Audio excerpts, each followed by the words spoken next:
The Govs are exiting the locker room, coming out onto Hollister Field. It's the boys' team first as they're set to kick about 25 minutes from now. Folks, if you're listening on the radio, River 92.7, you can also stream on drgnews.com as Live Ticket TV has the stream. Our great friend Caleb Brozick will be shooting all the action today. But if you would like to follow us and go to our DRG News app, you can go into the App Store and download it. And here's some more information about the great DRG News app.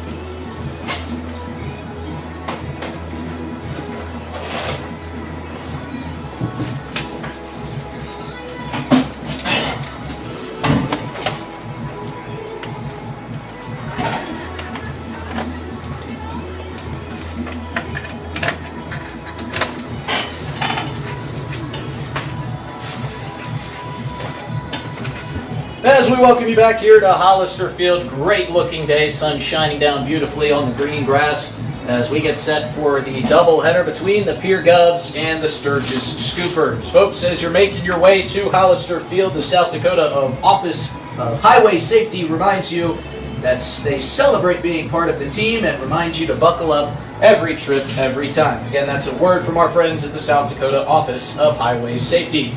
We'll be keeping score on our Gales Gas Service scoreboard. We expect a lot of action today. And bringing that action along with me, my good friend Chris Derry. Chris, we got a little bit of a different look. We're up a little bit higher today and a little bit less wind coming our way this afternoon. Yeah, a little bit different than last week. Thank you for a great day. Looks beautiful out for soccer. Wind is not going to factor. The field looks like it's in great shape. It's grass length looks perfect for the boys, and I think it's going to be a lot of fun to see what these two teams put out in front of us. Now, folks, if you didn't tune in with us last week when Chris and I were calling the game against Sioux Falls Roosevelt, we battled wind unlike anything I've ever experienced. But a historic day calls for historic measures, and history has been made. We've got no wind in the face. The laptop is doing just fine. Chris, we were talking about this earlier. A different look, not only for us, but for these two boys and girls teams of Pierre. Why? Because the field is playing a little bit different. Would you like to dive into more about that and tell our listeners exactly what these guys are dealing with in this difference today? Well, so what the Pierre boys and Pierre girls are used to is our fields down at PILC, which are 70 yards wide and 115 yards long. And out here on this field, you have a 58-yard wide field, so 12 yards difference, and 104 yards long. So another 11 yards difference. So you're talking a little bit different space, a little bit different dynamic. The balls that you're expecting to cross, put a 40-yard ball in, a 40-yard ball on a 58-yard field is going to be all the way across the field where you don't want it. So you have to change up your strategy a little bit. You have to change up your technique, your tactics. And the other thing is the crown in the middle of the field. This is a monster crown for soccer. For football, it works great, but for soccer, it's a big crown. So it's going to be a little bit different. That ball that you're trying to play across on the ground is gonna be going uphill on one side and downhill on the other. So you got to put a little bit more pepper on it when you're putting it across the carpet. And just to be a little bit clearer too, can you explain to the folks at home what you mean by the crown of the field? So the center part of the field for the football field here is up, and I don't know how much up it is, but there's a definite crown out there. If you're sitting on the ground, you lose the knees and below of the other side of the field. So that elevation can cause balls to shoot off different directions sometimes on ground passes. It's just going to slow the ball down. And the football field, the grass here, it's thick. I talked to Coach Sean Blanchette earlier today, and that was one thing he commented on was how thick the grass was. They had to put a lot more power into the passes if they were on the ground than they were used to down at PILC. And we'll get a little bit more into this as we look at our keys to success after our next break. But first, just to jump in, this Pierre Governors boys team, one of their bread and butter plays is getting the ball out wide with Lucas Height or Caden Aharts and then feeding it back into one of those two guys usually. But they like to extend the ball out wide, try to get crossers back behind. And we'll talk a little bit more about what they can do to fight that. But first, Chris, let's talk about how that's going to take away from what the Govs are so good at. So getting the ball out wide, the biggest strategy behind that is creating your pockets of space for your players to run into. And when you have a nice wide field, you can make those pockets nice and big to run into, and you have a big area to put the ball into. Narrower field, pockets are much smaller. The ball has to be far more precise than it has to be on the bigger field. So it's going to take a little bit more concentration. Like I said, technique.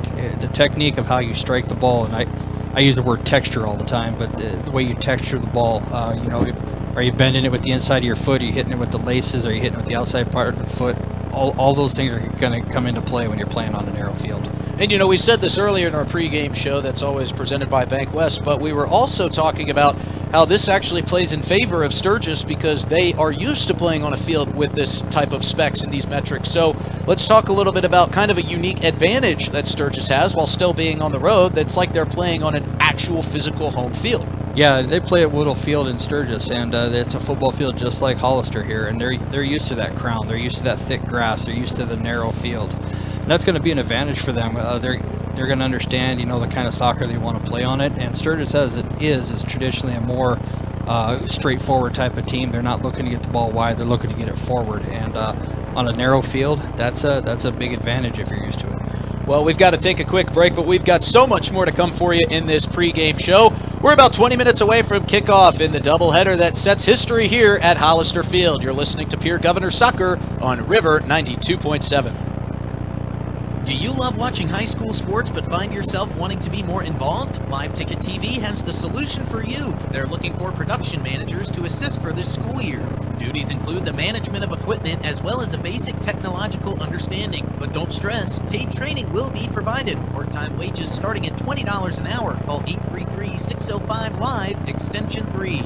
That's 833-605-5483, extension 3, and punch your ticket to joining one of the fastest growing companies in South Dakota.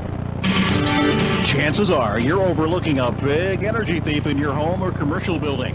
The Garage Doors. The overhead door company of Pierre can help stop that energy waste with a full range of insulated, weather-tight garage doors. Their residential garage doors give you insulated performance at an uninsulated price. And their Thermacore insulated steel doors give commercial buildings the energy efficiency they demand today. Find out more. Call Overhead Door Company of Pierre at 1-800-649-9905 and put a stop to the garage door energy thief. Coach Scott and I here from the Pierre Governors and Reiki Gray Wealth Management. Are you feeling the pressure of planning for retirement and making important financial decisions? Wondering if there's a game plan to tackle these challenges locally? For over 35 years, our team at Reiki Gray has been guiding our clients like we would family. Just like a winning team, we're here to support you with time-tested adjustments that can make all the difference. Give us a call at 605-224-5959. Securities officer will be operation investment services offered through Rich Guys LLC, registered President Guys, Rich Guys LLC, Pay Wealth Management Services, Financial. If you want a job where your work matters, you belong at Avera. Here, we've invested in our workforce because every Avera team member drives our health ministry forward, making a difference in lives and communities every day. We offer competitive pay, great health insurance, and even career opportunities. We're putting people first, including you. Search for local job openings and apply at avera.org/careers. Capital City Ford Lincoln Toyota in Pierre is here for you. When you're looking for a new vehicle, they make it easy. All available vehicle information so you can spend less time researching, more time enjoying your purchase. Shop their extensive inventory from home at CapitalCityFordToyota.com or stop in Capital City Ford Lincoln Toyota at 518 East Sioux Avenue in Pierre. Count on them for your service needs with convenient scheduling and in-stock parts. Capital City Ford Lincoln Toyota in Pierre, 605-224-7378. From the early days of South Dakota statehood through today's digital revolution, Bank West has remained committed to helping customers and communities succeed. Bank West associates uphold this commitment by developing innovative products, tailoring financial solutions to customer needs, and actively supporting community causes. For a bank committed to helping you and your community prosper, choose Bank West. Bank West. Convenient, connected, committed. Member FDIC. And we welcome you back to Hollister Field on a historic day as we're getting set for a kickoff between the Pierre Govs and the Sturgis Scoopers. We have the great honor of our guest and our head coach for the Pierre Govs boys team, Mr. Sean Blanchette. Coach, let's just start. We're not at the PILC. We're out here at Hollister Field for a historic match.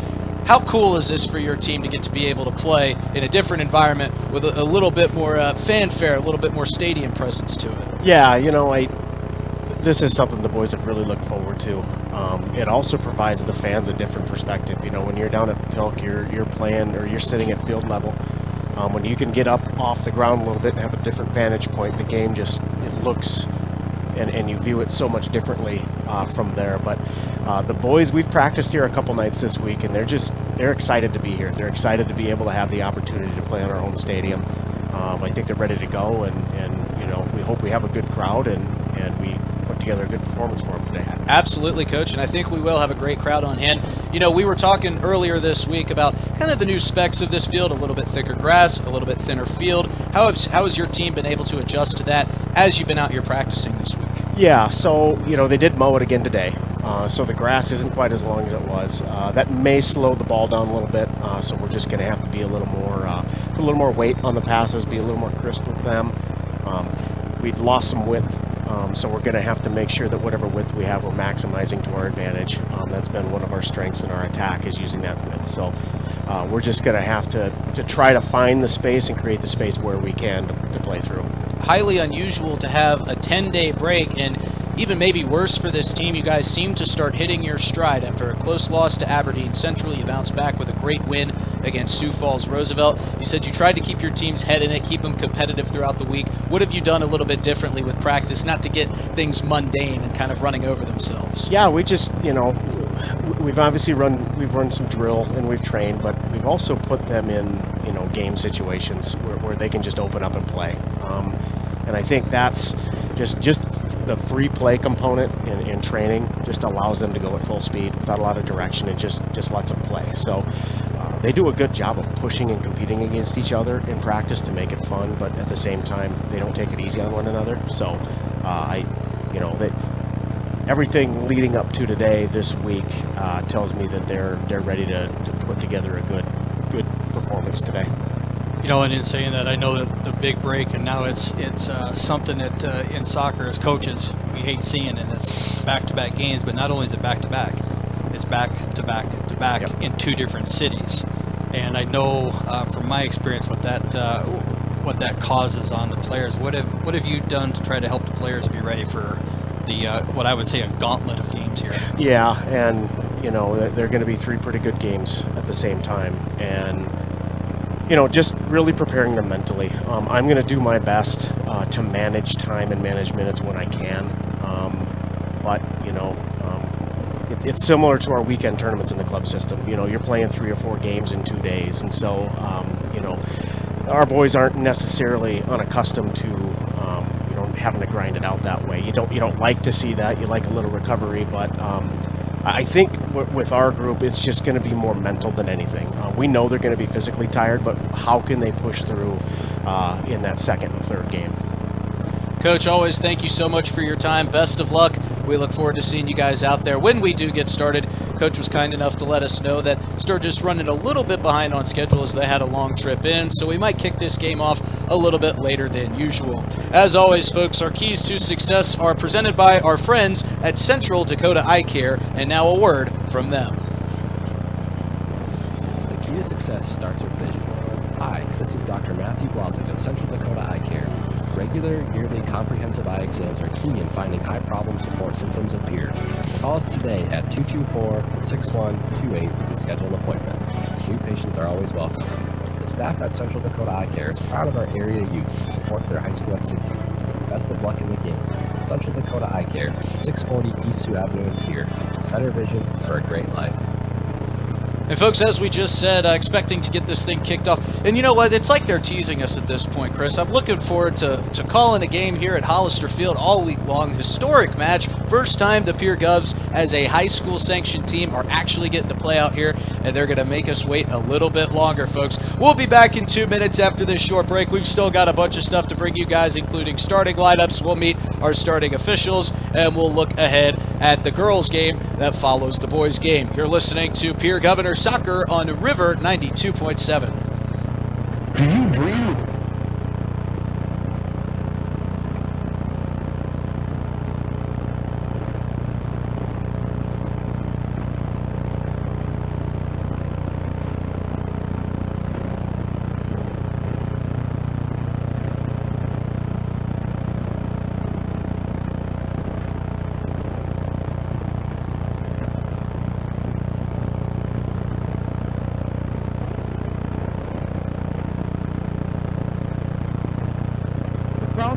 South Dakota high school athletics, and proud to provide the most reliable Kyocera copiers and printers to schools and businesses in the area, all backed by their 5-time nationally awarded Kyocera servicing team. Are you looking to control color costs? Looking to reduce printers? Are you looking for more efficient ways to scan documents? Or maybe you'd like to become more paperless? Look no further than Century Business Products. Call 800-529-1950 and see how they're powering business technology. At American Family Insurance, we help protect what you've achieved so you can fearlessly go after your dreams. For auto, home, business, and life, contact us today. American Family Insurance. Insure carefully, dream fearlessly. American Family Insurance, Life Mutual, Standard of Ohio, Wisconsin Company, 6000 American Parkway, Madison, Wisconsin, 53783. Call the Brittany Scheffelbein Agency, LLC, with offices in Pierre, Oneida, and Gettysburg.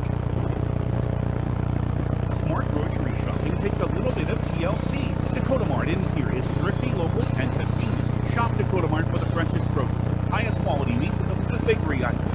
Shopping Dakota Mart is easier because of the spacious aisles. Everything's easy to find. You have a clean shopping environment. Dakota Mart Good Neighbor Pharmacy offers free delivery and mail out too. Thrifty, local, convenient. Dakota Mart in here, your hometown neighborhood market. Hollister Field for some Pierre Governors soccer action coming your way just moments from now. Both teams, well, partially both teams are out warming up on the field. Pierre is off to our right. They look like they've got their full squad. Sturgis looks like they're missing a few guys. They're probably still getting off the bus, getting dressed. Justin Cowart, Chris Derry coming to you live from Phil Trotner Stadium. The great John Neff back calling the pushing all the buttons for us as the TD. And looking at these two teams, Sturgis with a slow start to the year. They lost to Sioux Falls, Washington 5-2, followed that up with a 2-0 loss to Sioux Falls, Lincoln, and then lost a close one to Watertown 2-1. Now, they bounced back nicely, beating Belle-Fourche last night to get their first win, or I should say earlier this week. I'm unsure if that game was last night or not. But, however, talking with head coach Tyler Lauder, who's heading into his 10th season as the Sturgis Scooper coach, he said, don't let that record reflect who this team is. This team plays a lot tougher. They are returning only a few guys. They went 10-4-1 last year in their 2023 campaign, their best record ever. They did lose a healthy bunch of starters from a year ago, losing 11 players, 7 of which are starters. And now I bring in my partner in crime, Mr. Chris Derry. Chris, as we talk a little bit about our visiting team here, we went over some keys to success with Coach Sean Blanchette, but one thing that Coach Lauder told us on our production calls this week was he feels comfortable on this field one because he likes to utilize the middle of the field. It feels like he's got some great passers. That sets up perfectly for this game today for the Sturgis Scoopers, doesn't it? It does. Narrow field, I mean, in the way he likes to play, he likes the balls behind the defense. He likes what we in soccer refer to as over the top. He likes the over-the-top ball, and he's got some speed demons. He's got a really good central player in Taylor Kalunga, who'll be out there, left-footed, and has some awesome ability on the ball. And then he's got a front runner who was one of his leading goal scorers last year, and returning in Carson Walter up front. And Carson's another left-footed player who. Left-footed strikers are tough to deal with for any defensive unit because they just come at it a little differently that defenders aren't used to. So he's got some guys that are gonna challenge you up to middle there. Of course, he's got other players on the field other than those two, but he's got another young player. I believe Jackson Dodson will be out there, and Jackson, I believe, is a freshman or a sophomore. I'm not 100% sure, but Jackson Dodson's another young up-and-comer. You won't know it by his size, but he's there. And then the one I haven't brought up yet is Ty Ferguson, and Ty Ferguson is probably who I would consider the key to Sturgis making a good run in this game, because everyone's going to focus on Carson and Taylor, and Ty is going to sneak in there, and he can hit the ball left-footed, right-footed. He's going to come off the wing, and it's going to be no matter what, it's going to be dangerous coming from him.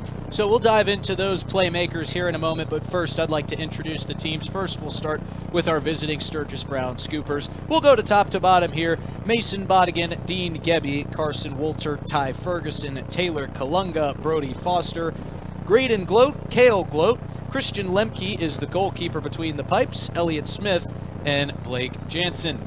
That's the starting lineup for the Sturgis Brown Scoopers. Before we get to the home team, the Pierre Govs boys team, we'll hear a word from our friends at Envirotech. Envirotech makes life a little bit simpler, no matter what the circumstances, no matter what it takes to have easy setup, easy pickup, and easy payment. Call Envirotech at 224-4804 or use their website to pay your bill online at envirotechwaste.com. Use the mobile app Waste Connect. Check their website or receive a robocall for collection schedule due to weather or holidays. Envirotech has you covered. Thanks to our friends at Envirotech, and now over to the Pierre Govs boys team starting lineup. Similar, as always, Jacoby LaRoche, Caden Aharts, Alex Odakoven, Javier Patel Alegre, Caleb Morris, Lucas Height, Caden Morris, Weston Northrup, Carter Norton, Stephen Blanchette, and between the pipes for the Govs, Jacob Leiferman. But Chris, going back, you brought up some really important names there for the Sturgis Scoopers, and I want to just touch on a couple of those things that you talked about. You were talking about Ty Ferguson. He's a guy that really stands out to you. And talking with Coach Tyler Louder, he said that guy, Ty Ferguson, is their outspoken leader. Yes, he is one of the captains on the team. He is the loudest. He said he's a very charismatic guy, but you always know that he is going to show up and play hard. He stays after practice, plays with the JV team until he's exhausted. He's a team guy, as are many other guys in the starting lineup. And he's 100% right. I get the pleasure of coaching Ty during the summer, winter, spring, summer, and Ty is a workhorse. He is the ultimate team guy. He's a guy that's going to lay it all out there for you, for his team. And he has been an absolute pleasure to coach, as has Carson Wolter and Taylor Kalunga and those other boys that I have the pleasure of coaching. But Ty is a kid who I find real special, and he's one that regardless of if he's playing on my team or another team, I'm going to be cheering for him because he's made that much of an impact on me. And you brought up Carson Wolter, too. He has got 33 career goals in his high school stint, and that's a record that he just continues to keep on breaking. He was at 31, scored 2 more goals the other day, now up to 33, and it was funny, Tyler Louder and I were laughing about how he just continues to break his own record, but that is not what this team is after. No, the goal for this team, believe it or not, is actually who can have the most assists on the back end of the season. And that, too, just speaks to the kind of camaraderie and the team mentality that Tyler Louder is putting together over there in his 10th season as the Sturgis head coach. Yeah, and you got to have the assist guys. Not everyone can score the goals, but everyone can help in getting the goal scorer into the position. And I tell my teams that I coach, and I'm coaching a bunch of young boys here from Pierre, U12 boys, and I tell them all the time, the goal that got scored by the guy happened because the other kids around him. The team got him the ball, and then he was the one that put it in the net. But without you guys, he didn't have that opportunity. And he's 100% right. Having the competition of who can get the assists, I love hearing that. And now we'll flip to the other side of the field because there's so many leaders that we could get to and we'll get to in this first game for Sturgis. But now flipping over to Pierre, the 3 captains on this list, Western Northrup, Carter Norton, and Stephen Blanchette. But there's so many other big players too as well. One of those guys that we saw so active last week against Sioux Falls Roosevelt was Caden Aharts and Lucas Height. Caden Aharts had himself one heck of a day, scored a couple goals and just being in the mix on a bunch of them. But as we talked about with Coach Blanchette before the game, going to narrow down the field a little bit, not going to be able to get as much wide options. How do you adjust to that if you're a team and a coach which is going away from your bread and butter? Well, just because it feels a little bit narrow, it doesn't mean you can't use that width. And Coach Blanchette said it. He's going to use every inch that the field gives you. Now, just because you can't get the ball out wide doesn't mean your wide player can't come inside. And one of the adjustments I would make as a coach is if you're coming, if Height's bringing the ball down the one side, I'm going to tell Caden, hey, start from the outside and make a near post run to your side for that backdoor ball, because it's going to be there every time. With the field being this narrow, the more guys you have up front to get those, old coach, I brought him up before, Alex Hernandez, used to say inertia goals. More guys in the box, you get those inertia goals. And I think having Caden and Height out there out wide is going to create problems because Coach over here for Sturgis, he's going to Tyler Louder, yeah. Sorry, Tyler Louder. No, absolutely. Coach Louder's got his 2 best defenders in the middle, and the outside backs are going to be under pressure all day from Height A Hearts, and it's gonna be a fun, interesting and fun matchup because the two center guys, they're gonna have to deal with Jacoby, Steven, whoever else is out there up front in the middle. And then when you are focused on them, those two wide guys coming in, it's going to be fun to see the matchups. Still waiting on everybody to show up here, a little bit behind schedule due to some out-of-towners coming in a little bit late. No problem. We can't wait to kick this thing off. We're about 10 minutes away from kick here at Hollister Field for Govs Under the Lights. You're listening to Pierre Governors Soccer on River 92.7. Strategically located throughout South Dakota and southwest Minnesota, Access Health provides comprehensive medical care for all ages, regardless of ability to pay. Whether your need is for a routine wellness checkup, attention for an acute illness or injury, or chronic disease management, the friendly staff at Access Health stands ready to serve you. At Access Health, your family will receive the high-quality, personal, customized medical care that you deserve without the wait. Access Health, where you are our priority. Contact your local Access Health clinic today. May Adam Law Firm of Pierre offers superior legal representation. Clients can be assured their legal matter will be handled with expertise and the utmost professionalism. Their skilled South Dakota lawyers can take care of your family law, estate planning, real estate law, and personal injury. They're able to help you plan and prepare to make matters easy now and into the future. Call 224-8803. May Adam Law Firm in Pierre since 1881. This Governors Sports Moment is brought to you by the independent insurance team at Fisher Rounds and Associates in Pierre. As the Governors won their 6th straight 11AA football championship in 2022, wide receiver Jack Merkwan had a record performance in the title game. Tito wants to throw. He's looking long for Jack Merkwan. Merkwan has it at the 40-yard line. Slips through a tackle. There he goes. Touchdown, Governors. Merkwan had 234 yards, receiving a school and state championship record. Jack Merkwan, one of Pierre's finest. This Governors Sports Moment presented by Fisher Rounds and Associates in Pierre. Hello, here's to welcoming moments, big and small, embracing the unexpected, savoring life. At Avera, our nationally recognized health system will be right here with you, ready for anything. We listen to your goals and help you achieve them with care and coverage. We'll move you forward through sickness and health and every milestone in between. Avera, moving health forward.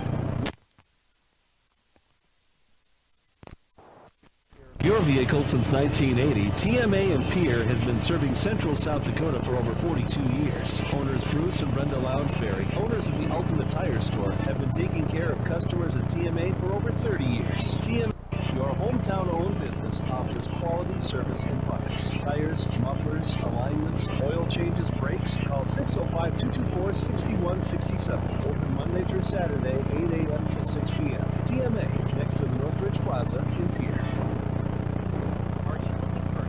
Rest and sweet dreams? Well, Slumberland Furniture in Pierre is where to stop. Slumberland carries quality bedding from Tempur-Pedic, Purple, Stearns & Foster, and Sealy Posturepedic. They have adjustable bed bases with many adjustments so you sleep in the position you like. Sheets and pillows from Slumberland round out your bedding essentials package. So, for sweet dreams and peaceful sleep, be sure to shop Slumberland Furniture on the Truck Bypass in Pierre or visit them online at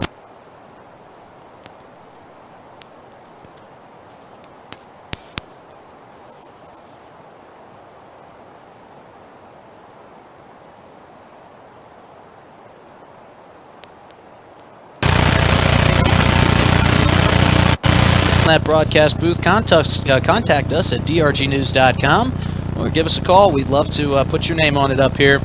Welcoming you back to a historic day. And if you're just learning of this and you're out and about, stop by Hollister Field, a little bit behind schedule as the Sturgis team was getting in a little bit late, giving you more time to get out here. As we said, great crowd filing in, finding some shadowed spots down below us on the bleachers. Not that many left because of how many people have showed up. I see a couple bright green shirts out there. Chris, you told your 12U team to wear some bright green shirts. I love giving back to the community, and I love coaching this community. And right now I'm working with a bunch of 10, 11-year-olds, 12 and under kids, and here to support the high school boys instead of having practice tonight. And I said, make sure we can see you, so wear your bright green warm-ups. And you see them walking around out here. That was the only stipulation. He said, you can get off practice tonight, but you got to show up to the boys and girls high school. And 2, you got to wear the bright green shirts. And I see a couple guys down there practicing, warming up with the Govs boys team. What does that tell you? Those guys trying to rub shoulders with the older guys and learn a thing or two. And that's exactly what you want, just like in every sport: basketball, football, soccer, all of them. These young kids look up to the older kids, and the older kids can be such great role models for them. And the young kids can sit back and soak it up and watch and learn and say, hey, when I get to that age, I want to be able to do that myself. High school soccer has yet to be played here at Hollister Field, held at Phil Trotner Stadium. As we told you in the pregame, there was a club match that was held back in the early 2000s, and a little bit different look across the way, as Chris Derry was telling me. There's now an empty parking lot about eye level with us, but about 18 years ago, it looked a little bit different, huh? It did. We had a few games here back in 2005, 6, 7, and we used to love to come down here, play. We always did it under the lights, and the fun part was the parents took up the whole side over there and put a whole bunch of barbecues, and they had a tailgate party going on over there every time. And some of my fondest memories of coaching high school soccer here in Pierre was those games where the parents had the little tailgating going on, and it was great up here, but make no mistake, they did it down at PILC too, or at Hildreth. It didn't matter. We were tailgating and having a good time. Folks, if you've got a couple minutes and you've got a barbecue hanging around, come by. There's plenty of spots open across the way here from our broadcast booth. You can fire up the charcoal, get some smoke in the air, as we are just about to get underway here. Officials are starting to show up. We haven't seen them yet, but we do know that they are here. We'll introduce you to those officials once we get their names, but first we want to give you a word from our friends at the South Dakota Attorney General's Office of Consumer Protection. Look at all the pictures of the resort you'd stay in every year. All you need to do is pay reasonable maintenance fees once a year. With any contract that you're signing, read and understand everything. What happens if you cancel? Can you get out of this contract? If you feel pushed into signing the contract, you need to stop and take a step back. If you have questions, contact the South Dakota Office of Attorney General's Consumer Protection Division at 800-300-1986. Want my wife to bring you something? No, thanks, Chris. I think I'm good as we welcome you back in here to the Hollister Field press box at Phil Trotner Stadium. Chris, kind enough to ask me if his wife can bring me a drink. I've got my water here, I've got my playbook here, and we've got some soccer happening right in front of us. Team still warming up. Sean Blanchette setting up some poles to get some warm-up drills taken care of. And we talked a little bit about this earlier, but just to come back around, because it affects both teams, right? You've got the Sturgis Scoopers, who have a very talented lineup, but they lost a ton of starters from last year, 7 to be exact, 11 total players. And we've always talked about what it's like to play with teammates that you've been playing with for a while, whether it be club or JV or middle school, up into that varsity level. But, you know, you and I were kind of talking about some of these guys cross-play against each other, too. They do. There's a lot of familiarity out there, not only within your team, because obviously the Pierre boys play together year-round. The Sturgis boys as well play a lot together, but also there's a lot of club sport going on where these guys play together, where you have Carson Walter, Taylor Kalunga, you know, some of these other boys, Ty Ferguson from the Sturgis team, who've been playing with guys like Stephen Blanchette and Weston Northrup and the Morris brothers. And it's fun when you're out there playing against guys that you know, because it kind of brings that little bit of that more challenge into it, because you're like, you know, we play together, but now I'm against you and I want to beat you. And you know, we've beat this horse half to death, but I just still love talking about how cool this is to be playing out here at Phil Trotner Stadium that we're so used to seeing the Pierre Governors boys football team play on. It's got the big game feel though, Chris. We've got plenty of photographers down on the track capturing all the pregame warm-up action. We've got photographers here in the bleachers. The bleachers are slap full all the way back up to us here in the shadowed region. So Chris, can you talk about, as kind of a, you know, a coach, but even trying to get it to the mind of a player, when you're playing in a big game like this, how does it feel nerves-wise? Do you even think about it once that whistle gets blown? Do you just get into the game and start playing? What's the mindset in playing in a big moment like this? You know, I think for the kids, I think Coach Sean Blanchette said it earlier, you know, the boys have been looking forward to this. So there's going to be a little bit of that for them to get past as they start playing. And then I think once they get into the game, once they start rocking and rolling, it's just going to be soccer as usual. For the Sturgis boys, they're used to this. This is the kind of stadium they play in. I think the one thing that'll be interesting for the boys, and I know back when I coached the high school team and when we played up here, first few times we did it, the crowd noise is a little different, and that was something that was a little different for some of the boys. They could hear mom and dad saying something that on the PILC fields or Hildreth fields they couldn't hear before because it echoes here. So there's a few little things they'll get used to with the crowd out here, but it'll be fun for them. Like I said, once they get into the game, after the first 5-10 minutes, it's going to be just like every other game. And we talked to head coach Sean Blanchett about it, but very unusual as both the girls and the boys team got off to a strong start. The boys team losing to Aberdeen Central, but bouncing back with a big win against Sioux Falls Roosevelt. The girls team opening with a 3-1 victory over to Aberdeen Central and then getting their own victory again over Sioux Falls Roosevelt in their own game. So the girls team starts 2-0. The boys team starts 1-1. They get things rolling. They get in their groove, and then boom, a 10-day break. And you were talking about how that is the worst nightmare of any head coach. It is. You're feeling good. You like to get into a rhythm as a coach. Having that, your rhythm. I'm going to play this day. I've got 2 days. I'm going to play again. I got 3 days. I'm going to play again. You get your body used to it, your legs used to it, your mind used to it, and having a 10-day break in the middle of the season, and really not even the middle, the beginning of the season, that's tough. Especially when you know that coming up here, they've got 3 games to prepare for with no break in between. So. A lot of planning had to go into it, and I know talking to Coach Blanchett, he put a lot of thought into what he wanted to do to help these boys be ready. And he said he kept the guys competitive. They switched up practice a little bit, but one thing that we did see that we saw customary with every team early on in the season was we saw a couple tired legs in these first couple games. You just can't simulate game speed. What will that do after a long week-and-a-half break in taking away what you've already built up on your legs? I don't know that it'll take away too much. I think there'll be a little bit of a fallback, but they've started getting into it. It'll take a little bit. I'm sure there'll be a few subs right off the bat and a few deep breaths right off the bat, but I don't think it'll be that big of a factor to the boys. I'd be surprised if it was, but never say never. 80 degrees here, sunny, wispy clouds hanging over top. A light breeze plays across from our left to our right.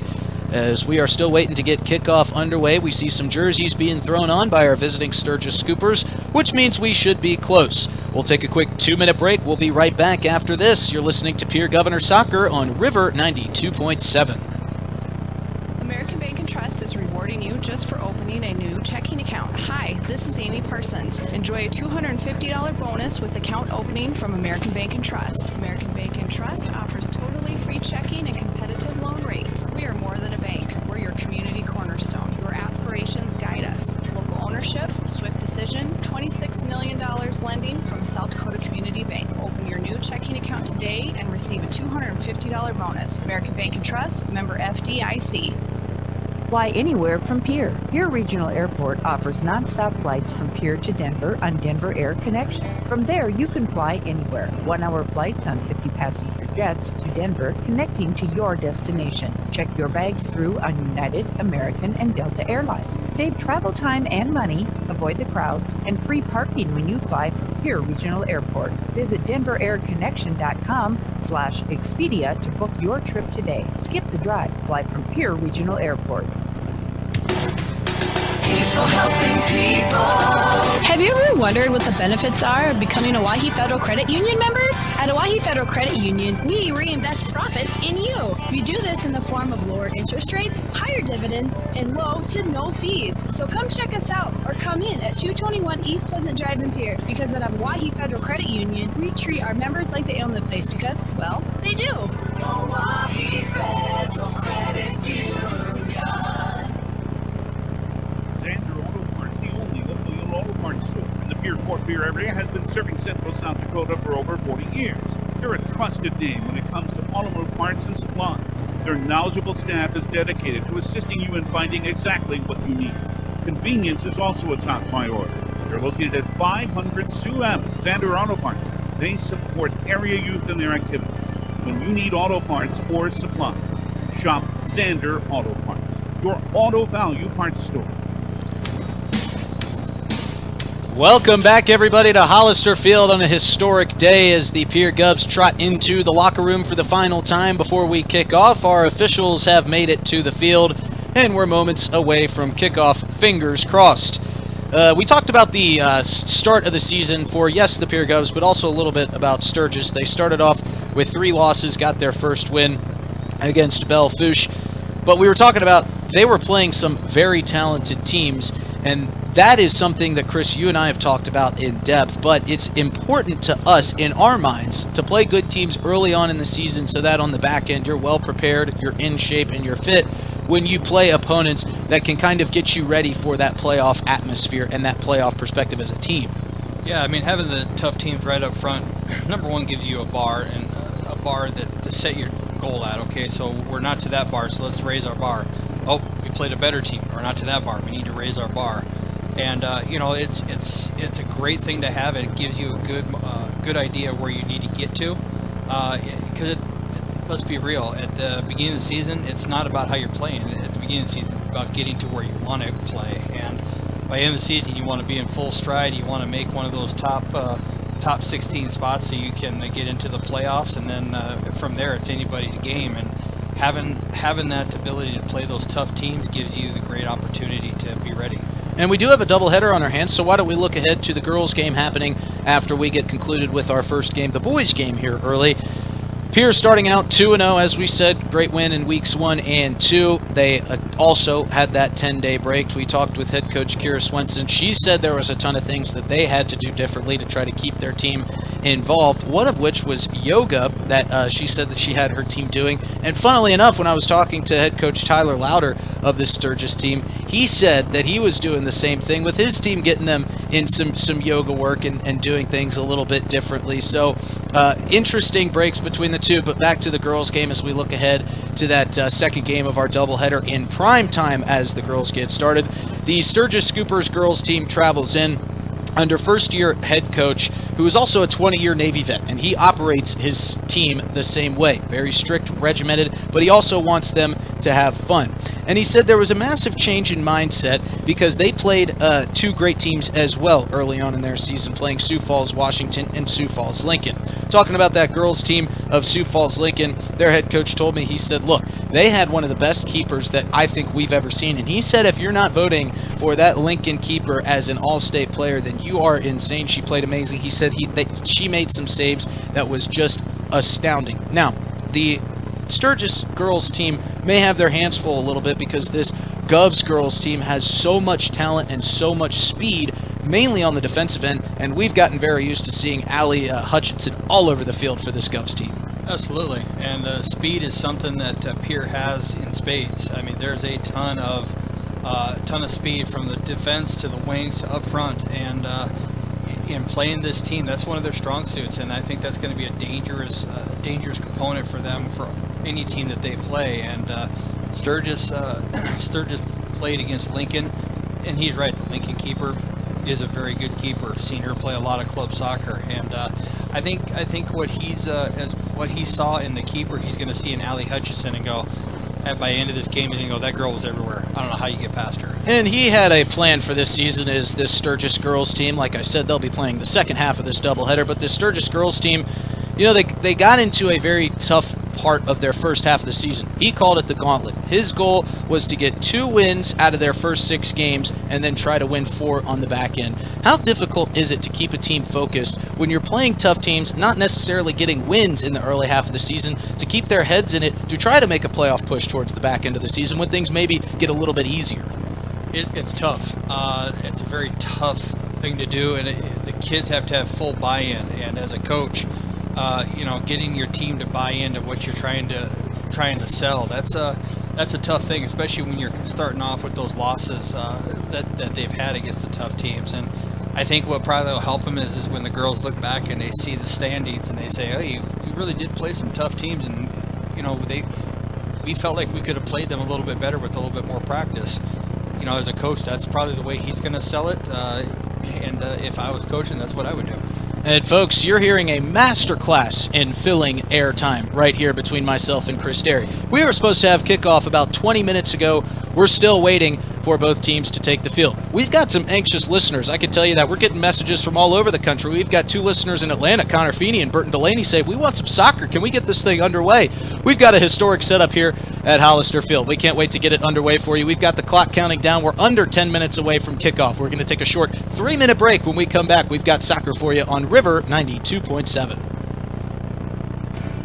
Lower your payment with great rates from Dakota Plains Federal Credit Union. Now's the time to refinance your vehicle with rates as low as 2.3%, plus no payments for 90 days. Meet the new friendly faces and great customer service at Dakota Plains Federal Credit Union, North Garfield Avenue at the Northridge Plaza, complete with a convenient drive-through lane 2.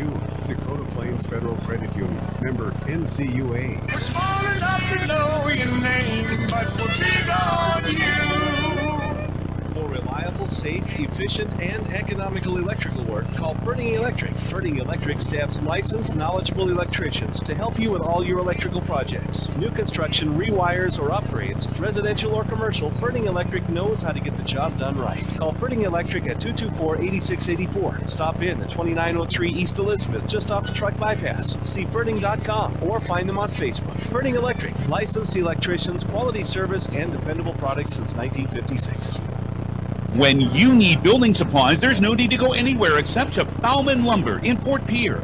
Bauman Lumber is locally owned and offers quality products, expert advice, free estimates, and free local delivery for large or small projects. Whether it's a home improvement project, remodel job, or all new construction, they even welcome special orders. Quality building materials and affordable prices for residential or commercial projects can be found at Bauman Lumber, 1223 Sale Barn Road, Fort Pierre, or call 223-9762.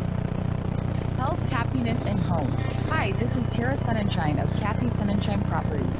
Purchasing or selling a home can be the largest investment you make. I invite you to choose our team to help you with the process. For over 48 years, our office has been successfully serving buyers and sellers of the Pierre Fort Pierre area with our professional service. It is our goal to provide you with superior service. Contact me, Tara Sunshine, at Kathy Sunshine Properties, 605-224-5588.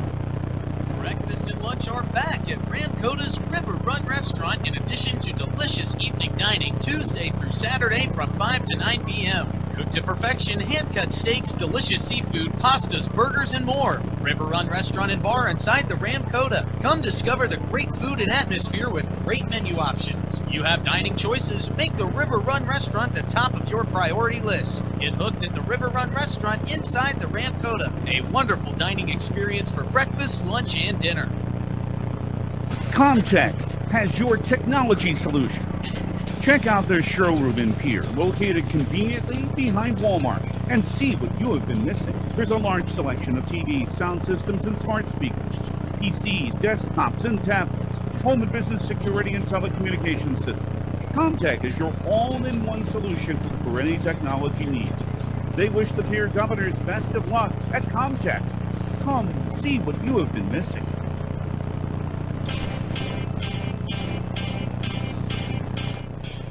We are back at Hollister Field, just about 6 minutes away from kickoff. If you're wondering what happened, well, we just had to continue to wait. The Sturgis Scoopers got here a little bit late. Long drive in from Sturgis for the team, but they're here walking out to their bench, still waiting on the Pierre Govs to come back out of the locker room. Still some warm-up drills set up on the field, but nonetheless, we are just right around the corner from kickoff. And folks, we want to remind you, we've got tons of high school football action coming your way tomorrow. We've got a full slate of games across most of our stations. We've got Miller Highmore Herald taking on Hot Springs. You can hear that one on KPLO. That pregame begins at 6:40. I'll be on the road with Stanley County at taking on Parkston. That pregame begins at 6:40 on KGFX. Mobridge Pollock travels to take on Groton area. William Haynes will be on the call. That game starts at 6:40. Well, the coverage starts at 6:40. Game kicks off at 7. And Warner at Potter County on KMLO. Pregame beginning at 6:40. Kickoff at 7 o'clock. Our very own Brian Oakland will be on the call Saturday as the Pierre Govs kick off their 2024 football season, traveling on the road to take on Aberdeen Central. That one, 5 o'clock kick on River 92.7 and streaming live on drgnews.com. Remember, you can find all the video coverage on drgnews.com of all of our high school games. Chris, you've been able to make it out to any high school games? I know Pierre hadn't kicked off their season yet. You've been able to get out to Stanley County or see any high school football yet? No, I haven't. I've listened, but I have not. I was last weekend with kickoff. I was actually out in Sioux Falls coaching my U12 boys at a soccer tournament, and then going to watch former governor and my son, Ryland Derry, play down in Sioux City with his college team, Grandview Vikings. Very exciting stuff, and there's just action. We'll have some more coverage for you. We've got volleyball Saturday as well. I'll be on the call. That one tips off at 12:30. We'll be coming to you live at noon on River 92.7. We're getting moments away from kickoff, sun setting over the shoulder of our west. The Pierre Govs trotting out of the locker room, coming from our left to our right. Sturgis on the road, going to be in their road whites with black lettering and black numbers, with the white shorts and the white socks. Their keeper, as of right now, looks like he'll be between the pipes in all purple. Pierre trotting out. They've got the dual-colored shirts on today. Got the top half in white, bottom half in that Pierre forest green as they trot and cross the midfield mark right now to a loud roar of applause. And they've got the green shorts on, white striping, white numbers, and green socks. All right, folks, we're moments away from kickoff. We'll take one quick 1-minute break. We'll be right back after this with live Pierre Governors Soccer on River 92.7. Wegner Auto Company is a fourth-generation family-owned business established in 1907. We're the oldest dealer in South Dakota, and for more than 100 years now, we've been delivering quality vehicles with a commitment to customer satisfaction and service. Visit Wegner Auto in Pierre for your next car, truck, or sport utility vehicle, and see for yourself why we've been so successful for so long. Visit WegnerAuto.com anytime to browse the current inventory or schedule a service appointment. Wegner Auto in Pierre. Our reputation means a great deal since 1907. Smart grocery shopping takes a little bit of TLC. Dakota Mart in Pierre is thrifty, local, and convenient. Shop Dakota Mart for the freshest produce, highest quality meats, and bakery items. Shopping Dakota Mart is easier because of the spacious aisles. Everything's easy to find. You have a clean shopping environment. Dakota Mart Good Neighbor Pharmacy offers free delivery and mail out too. Thrifty, local, convenient. Dakota Mart in Pierre, your hometown neighborhood market.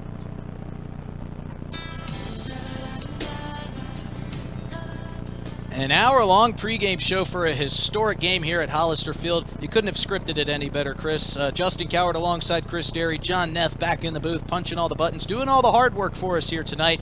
As we are now looking over at our Gales Gas Service scoreboard, we are less than 2 minutes away from kickoff. And speaking of kickoff, we're going to hear a word from our friends who sponsor our kickoff over at Comtech.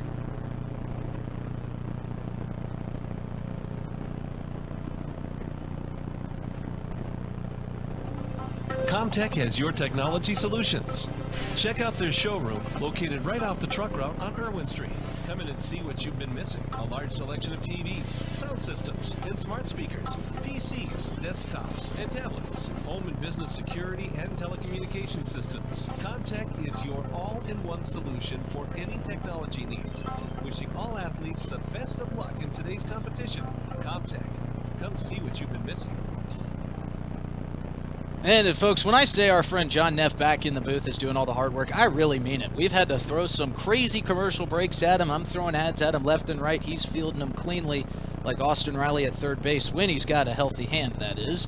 We're just moments away from kickoff, and we see Brian Mosier, the athletic director of the Pierre Govs, trotting across the field. He's had a lot to deal with today. They're cleaning up the field as we are moments away from kickoff. Chris, right now, thoughts right before we get to this first game of this historic doubleheader. Yeah, last-minute thoughts would be, let's go have some fun. Let's get out there and play soccer. Just because we're up here at the Hollister Field doesn't mean the game's any different. It's still soccer. It's still trying to score more goals than the other team. And most importantly, let's put on a show for our home fans. The team's captains are meeting for the coin toss out at the sideline right around midfield. The captains for the Sturgis Brown Scoopers are Ty Ferguson, Taylor Kalunga, and goalkeeper Christian Lemke. Again, for the Pierre Govs, our captains today, Weston Northrup, Carter Norton, and Stephen Blanchette. And we mentioned Christian Lemke's name just then. I wanted to talk a little bit, too, because Tyler Louder had nothing but great things to say about this young man. He said there is never an issue with Christian Lemke. He is the #1 guy. Everyone loves him. He kind of just doesn't lead with his voice. He's not a vocal guy, incredibly vocal, but he is a leader by example. And that's one thing that Tyler Louder couldn't have said more nice things about Christian Lemke. They call him Trustin Lemke, is what they say. It's not Trust in Lemke, it's just Trustin Lemke because they trust him so much. And again, I know we may have said this earlier, but hey, we've got a double long pregame show, so let's talk about it again. How important is it to have a solid guy between the pipes? Extremely. You've got to have someone that's trustworthy, number one. Number two, got someone that's a leader, both on the field and off. And number three, they got to be the captain out there. They got to lead their team from the back. And as we are getting set for our national anthem, looking across the field, having to pull a couple guys up from the JV squad as some injuries sustained from the Sturgis Scoopers, but they do have a full team and they are here in person. Folks, we're going to take one quick short-minute break so as not to talk over our national anthem. We'll be right back with more Pierre Governors Soccer on River 92.7. Mayadam Law Firm of Pierre offers superior legal representation. Clients can be assured their legal matter will be handled with expertise and the utmost professionalism. Their skilled South Dakota lawyers can take care of your family law, estate planning, real estate law, and personal injury. They're able to help you plan and prepare to make matters easy now and into the future. Call 224-8803. Mayadam Law Firm in Pierre since 1881. With medical clinics strategically located throughout South Dakota and southwest Minnesota, Access Health provides comprehensive medical care for all ages, regardless of ability to pay. Whether your need is for a routine wellness checkup, attention for an acute illness or injury, or chronic disease management, the friendly staff at Access Health stands ready to serve you. At Access Health, your family will receive the high-quality, personal, customized medical care that you deserve without the wait. Access Health, where you are our priority. Contact your local Access Health clinic today. This Governors Sports Moment is brought to you by the independent insurance team of Fisher Rounds and Associates in Pierre. The Governors won their 6th grade 11 AA football championship in 2022. Wide receiver Jack Merkwan had a record performance in the title game. Dino wants to throw. He's looking long for Jack Merkwan. Merkwan has it at the 40-yard line. Slips through a tackle. There he goes. Touchdown, Governors. Merkwan had 234 yards, receiving a school and state championship record. Jack Merkwan, one of Pierre's finest. This Governors Sports Moment presented by Fisher Rounds and Associates in Pierre. If you want a job where your work matters, you belong at Avera. Here, we've invested in our workforce because every Avera team member drives our health ministry forward, making a difference in lives and communities every day. We offer competitive pay, great health insurance, and even career opportunities. We're putting people first, including you. Search for local job openings and apply at avera.org/careers.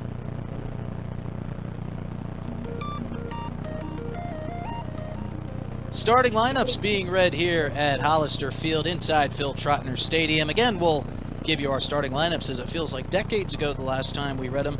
We'll start with our visiting team, the Sturgis Brown Scoopers. Mason Bodigan, Dean Gebbe, Carson Wolter, Ty Ferguson, Taylor Kalunga, Brody Foster, Graydon Gloat, brother Cale Gloat, Elliott Smith, Blake Jansen, and between the pipes, Christian Lemke, one of the team's many, many great players. Now across the way, the Pierre Govs starting lineups once again for you.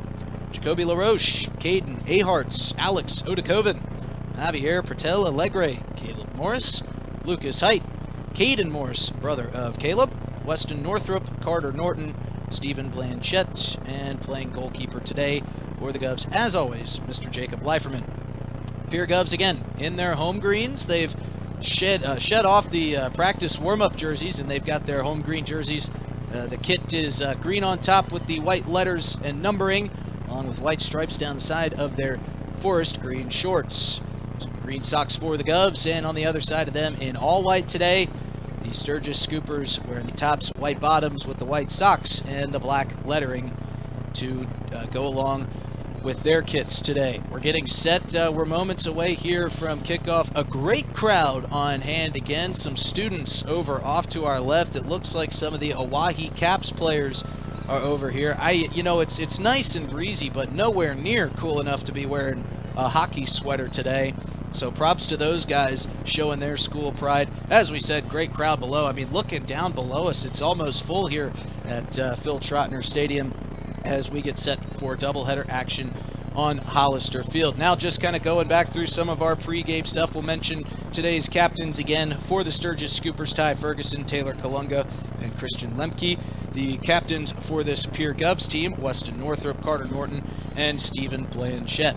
Our referees are away from us on the other side of the field, but they are easily marked in their blue shirts and black shorts.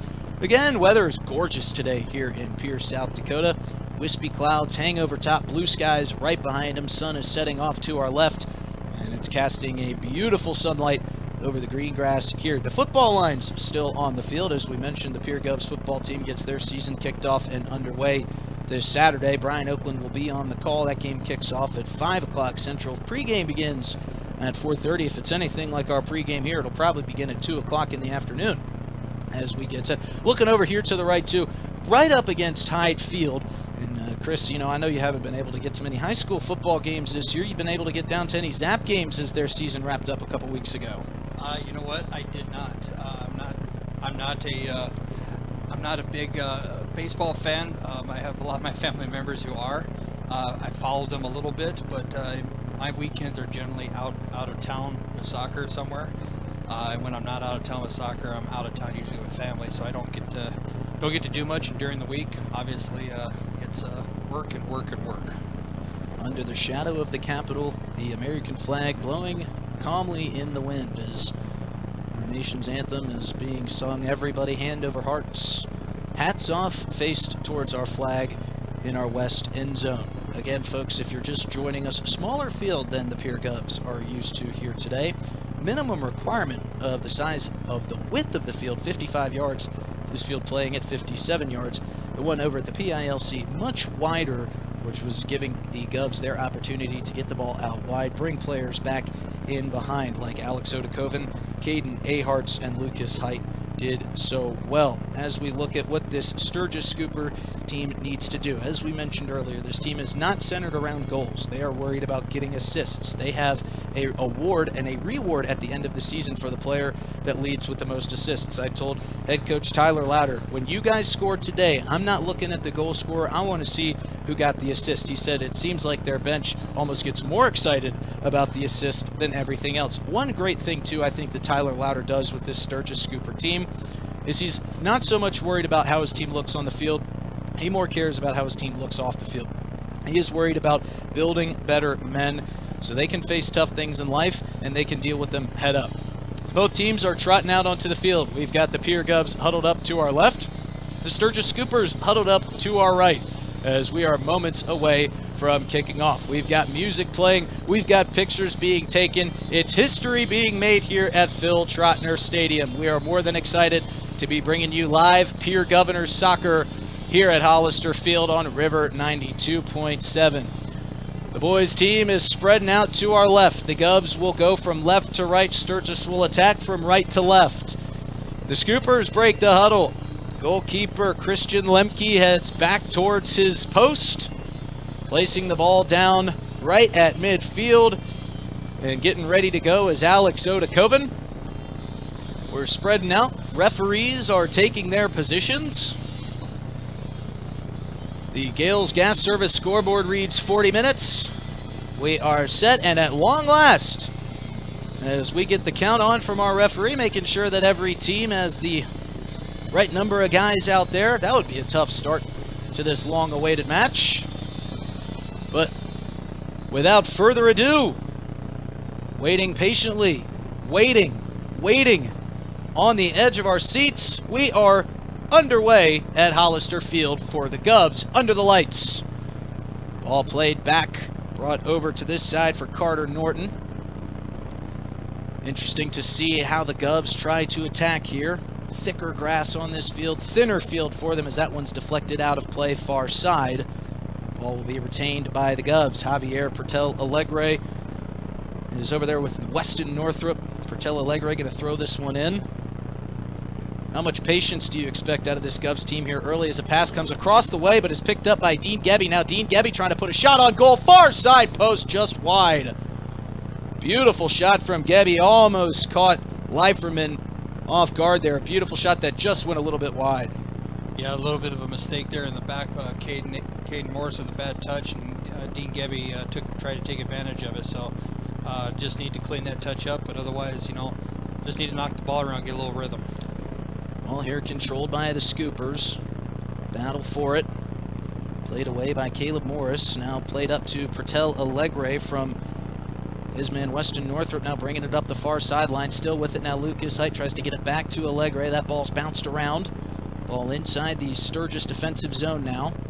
Played out. Going to chase after it and throw it in is Alex Odakoven.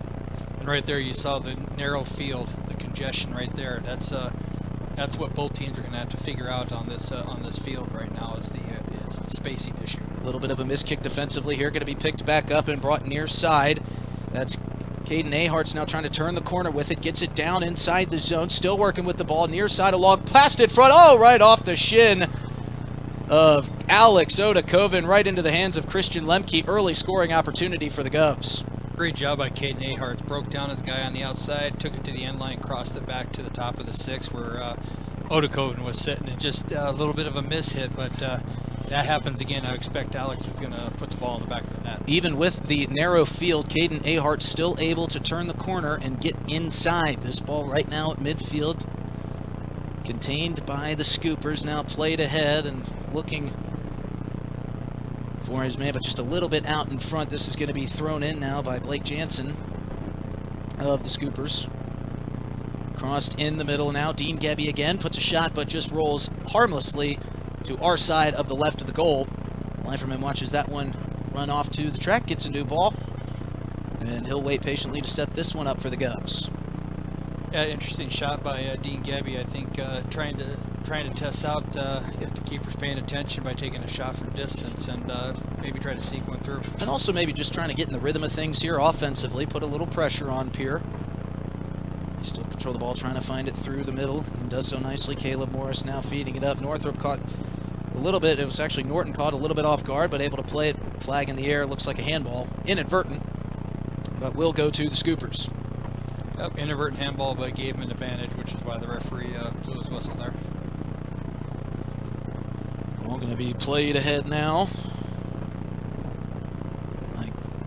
The Scoopers now, ball popped up in the air right at midfield. Fight for it. Jacoby LaRoche now getting his first touch of the game. Yeah, you can see Jacoby is looking to try to switch the field out wide there to Caden.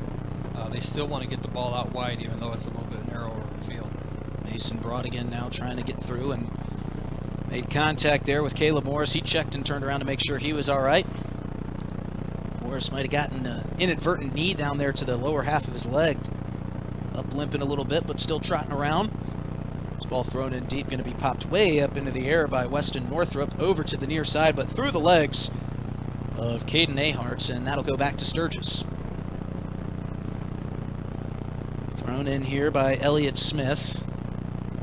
Poked around, still out of play. Dean Gebby now going to get to it. He'll throw this one in for the Scoopers. Little fun fact with Elliott, I believe, if he's still doing, I believe he's also the kicker for the Sturgis football team. Dean Gebby crossing it to the far side, chasing after it as Blake Jansen gets to it, though, saves it nicely. Now a fight for it, sticking his leg in front of it and booting it out of play is Javier Pertel Allegre. And now Allegre, that ball must have hit off the flag or something and stayed in, because now Pertel Allegre bringing it back the other way. Nice cross, just out of reach for Carter Norton. He was flying up this near sideline, but Javier Pertel Allegre just underestimated his speed a little bit. Yeah, it's interesting there. The ball was going out, and the flag just stopped it in its tracks and kept it in. Dean Gebby trying to play this one back into the middle. Brought back out here to midfield now. Ping-ponging back and forth. Played forward by Mason Brodigan. Trying to find a cutting Jackson Kamak. Taken away here. Carter Norton plays it up the near sideline. Trying to clear it through is Alex Odakoven. That one goes off the shin of Cale Gloat. And just the Sturgis side of midfield will be thrown in by Carter Norton. Popped way up into the air by Caleb Morris. Morris now gets back to it. Now bring it up. Shot from outside the box. Going to roll harmlessly right up to Christian Lemke as he goes down to a knee and fields that one. Turf there slowed that one down considerably as it never got off the ground. Yeah, Yeah, and that's where that thick turf coming into play right there. We talked about the crown, but also the turf. And that's what you're going to see a little bit more of until these boys get used to it. Played along near side. Brought out of bounds by Caden Morris. I don't know if he expected that one to go that far quickly off in front of his foot. Thrown in, though, by Dean Gebby. This one cleared back towards midfield over the head of both defenders for Sturgis. Now played back and chasing after it quickly was Alex Odakoven, and now Odakoven's going to take this one away and try to force the issue, working hard, and now the kick is brought back out of play, but Alex Odakoven really doing a nice job getting into the zone. Pierre going to keep possession here. Played off of it hard was Caleb Morris, and now a whistle is blown as Caleb Morris went back for the ball on Mason Brodigan, and a little bit too much contact there for the liking of the official. Yeah, a great job by Alex Odakoven. No give up in him. Got stood up a little bit, kept fighting, got in there. Same for Braden Gloat plays it high up into the Pierre sky, landing softly down in the Pierre defensive zone, whistle blown. And going to go back the other way. The Govs will have this one. a little bit of a hand check there, just trying to hold Allegre back from being able to get that ball. Played forward across midfield. Lucas Height corralling that one. Plays it back to Jacoby LaRoche, who feeds it forward for Alex Odakoven, who plays it off to Lucas Height. Lucas Height trying to save it, and there's that width. Playing its game against the Govs here. That's one that Height always gets to. Just ran out of room over there on that far side. Yeah, and I think you're going to see a lot of that here the first 10 minutes is just getting used to this field in a game activity. You know, it's one thing to talk about it, but once you actually get into a game setting, your body just kind of takes over here. Quick shot played into the hands of Leiferman. That was from the top of the box there. Looked like Dean Gebby on the shot, his second of the game. Both Leiferman and Lemke both getting their feet wet here early. Couple easy saves. Bringing it up the far side again. Height very wary of that out-of-bounds side. Height now far side corner trying to cross it in, and going down to field it is Lemke. He was looking for his man, Alex Odakoven, in front of the net. They had that going all week last week. This pass up forward, picked off nicely and crossed, looking for Lucas Height. Caleb Morris with the steal. But Lucas Height trying to stay on side, unable to get to that one. Sturgis will throw it ahead. Jacoby LaRoche chasing this one down. Fight for the ball near midfield, picked up by a white jersey. Pushed back the other way. Javier Portela Alegre playing quick and tough. This one fielded forward. Dean Gebby looking for it, but three green jerseys around him. This ball gets back to midfield after it. Lucas Height chasing it down, fighting for it with Ty Ferguson.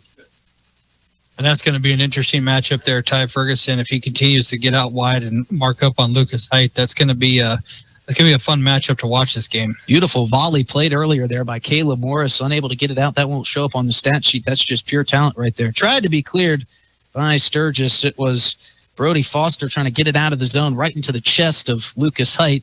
They'll have to throw it in from near their far corner flag. This one crossed, now picked off by Pierre. Cross near side. Looking for Caden Aharts. Caden brings it back into the middle of the field. Nice cross for Alex Odakoven off the shot. It's blocked by Lemke and pushed wide. Ball still in the zone now. And now trying to get in front of it. Caden Aharts working to the net in the front and can't get through.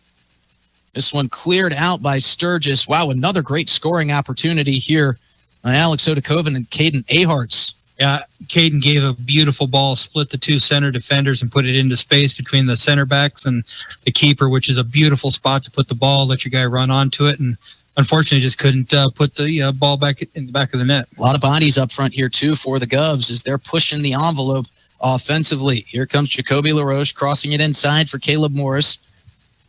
Morris feeds it back to Caden Morris's brother. Norton now plays it, trying to clip through. Taken away, played forward. Nice play up to Caden Aharts now, weaving his way through defenders. Feeds it in front. Got his man. Another beautiful save from Christian Lemke as he was on his backside, stuck both hands up in the air and somehow able to deflect that one away. Great save by Christian Lemke. Great positioning by Alex Odakoven. Found a little pocket of space, and what can you say? Caden Aharts beat two guys and put the ball right on his foot. So great play on both sides. Tell you, Caden Aharts could get away from a guy in a phone booth with the way he's able to dribble through defenders. I don't care how slim the field is. He's going to get through. Ball played up out in front of the net. Trying to be cleared by Sturgis with little urgency. Now played forward, chasing after it. Sturgis playing it forward, far sideline. into the zone of the Govs, but now taken away and pushed out of bounds. This one going to stay with Sturgis now. Maybe a little ill will pass there from Stephen Blanchette. Yeah, and you're still seeing a lot of feeling out. I mean, we're only 11 minutes into this game, and both teams are finding out that there's just not a lot of space that they're used to when they play their game. So it's going to be it looks like it's still going to be a feeling out process, and it'll be fun to see once they figure out their issues here. Still feeling things out here early, but you have to give the advantage to the Govs. They've put the most pressure on Christian Lemke, given him a couple tough shots that he has had to save, made some miraculous saves thus far. Pierre now taking the ball across midfield, pushed forward by Alex Odakoven, looking for Caden Ahart's, not there. Played back towards the middle circle of the field, towards that big crown that Chris was talking about pregame. Sturgis now taking it, working Mason Broad again, trying to clip through some defenders as Caden Ahart's so freely does down on the other end. This one going to go out of bounds and come back to the Govs. Yeah, and you're great ball there by Taylor Kalunga trying to break free Carson Wolter up front. So that's a combination I expect to probably call a few more times today. Ball popped way up into the air. Going after it. A lot of contact there between Cale Gloat and Alex Odakoven. That's going to be whistled, and this is going to be a set piece from way outside, but the Govs will retain possession, able to set up their offense. Yeah, anyone who thinks that there's no contact in soccer, you just watch something like that because you'll see there's plenty of it. They went up for that header ball and just completely collided mid-air, almost table-topping each other. This one played in from Carter Norton on a hop almost over the head and into the back of the net of Christian Lemke, but he was able to pop that one over the crossbar. And that right there, that's something that as coaches, you tell your keeper, go out, catch the ball. Do not let the ball bounce because of things just like that. That ball took a wicked bounce that he wasn't expecting. Low percentage shot, but what it does is set up a corner kick here for the Govs. Jacoby LaRoche looks like he's going to take it. I believe that's actually Javier Portillo Alegre. He's all the way across the field. Hard to tell numbers from way up here. This one played in, low trajectory across and batted out by the Scoopers. This one trying to be played forward here, clearing it out nicely is Taylor Kalunga. But Carter Norton able to regain possession. Trying to piece his way through Stephen Blanchette. Now off to Caden Ahart's, who's trying to turn the corner. Down near side corner, plays it in front. Opportunity again, ball bouncing around. It's still loose. And then played out of the way. Man, the Govs, another wide open net opportunity. Just could not get the loose ball. Now played forward. Sturgis and Carson Wolter trying to set something up here. Nice feed inside for Dean Gebby, but we've got a whistle on the field. And we'll see what the call is for. And he got him off sides. Carson left so at the midfield line, he just left it a little bit too early with the defense pushed up. Obviously, you can see Coach Lauder over there. He doesn't agree with the ref's assessment of the situation, but that's an argument he's never going to win. And, the other thing, too, is if you're Coach Lauder, you've got to believe, hey, look, we're just trying to get something going offensively. You got to let some of these things slide, maybe not. It's always tough when your team is getting a little bit outplayed here in the early going. But Tyler Lauder believes his team can rally from just anything. Played a couple tough games here in the early going of the season. Got their first win over Bellefouche earlier on this week. They're back here playing the Govs in search of their second win. No score on our Gales Gas Service scoreboard. 25 minutes to play and some change here in the first half. As I said, no score, but the Govs have been putting on pressure, and they continue to do so here. Nice pass ahead from Stephen Blanchette, but it's picked off by Sturgis and played forward. And if he's going to go after a lot of contact there between Carter Norton and Carson Wolter, no whistle. Thought we might have an offsides there. But no flag up in the air. This one going to stay with the Scoopers, Dean Gebby, to throw it in. And the reason why you're not going to see offsides is because Pierre got possession of it, so the offsides was taken away. So good no call by the assistant referee over there. This one played down towards the end line, booted out of the way, trying to avoid a corner kick. Nicely done there by Weston Northrup to force a throw instead of the corner. Exactly what you want as a coach. Do not give up corner kicks. Ty Ferguson to throw this one up about 4 yards from that corner flag, thrown right in front of the net. A beautiful throw in, but headed away. And now Lucas Height going to try to take it up the far side, trying to clear it out. Plays it up to his man, who crosses it nicely to Caleb Morris. Morris now near side to Carter Norton, who brings it across midfield.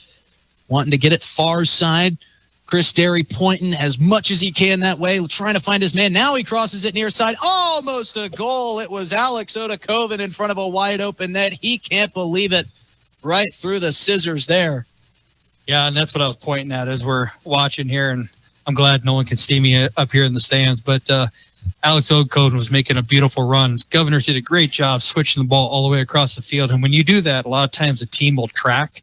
And what happens then is you end up with a 1v1 on the backside, which is what happened right there with Alex Odakoven. Checking in, Brody Oliver for the Sturgis Scoopers. This one going to be corralled here by the Govs. Caden Aharts plays it back to Carter Norton. Norton tries to just feed it ahead. That one's going to bounce out of bounds, and it was deflected by the Scoopers. So Caden Aharts to throw this one in. Looking left, looking across the field. You throw it in, trying to find Stephen Blanchett. A little bit of contact there. No harm, no foul. This one taken up and cross for Lucas Height. Now Lucas Height trying to get a shot on goal. That one goes far side wide. And, you know, it's amazing that you're starting to see the adjustments right here. The Scoopers are starting to shrink in towards the middle there. And in doing that, the Governors are staying out wide. Lucas Height and Caden Aharts are finding that space even on a narrow field. Ball played towards midfield. Steadied by the Govs. Looking forward, Caden Morris trying to feed this one in. Finds his man. Oh, beautiful play here from Alex Odakoven, and he sends this one wide.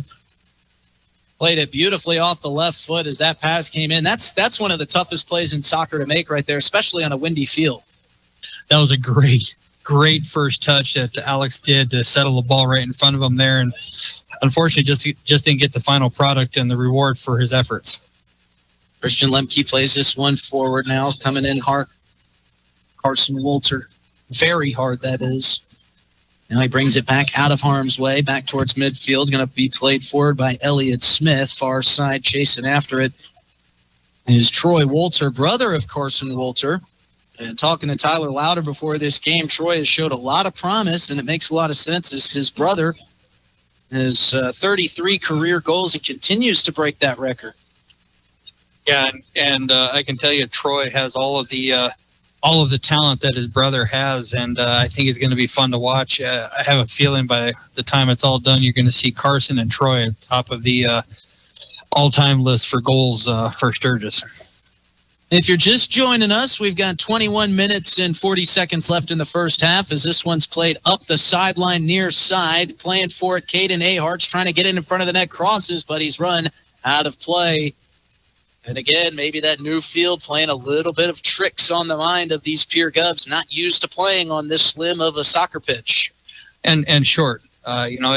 Muscle memory is a big thing in soccer, and muscle memory tells Caden that he has that space right there, and field unfortunately said you didn't. Stephen Blanchett takes it away nicely, plays it over to Caleb Morris. Morris feeds it far side for Height, who tries to play it back into the middle. Lemke will cross the goalie box, pick that one up on one bounce, heaves it with the right arm like he's throwing a grenade.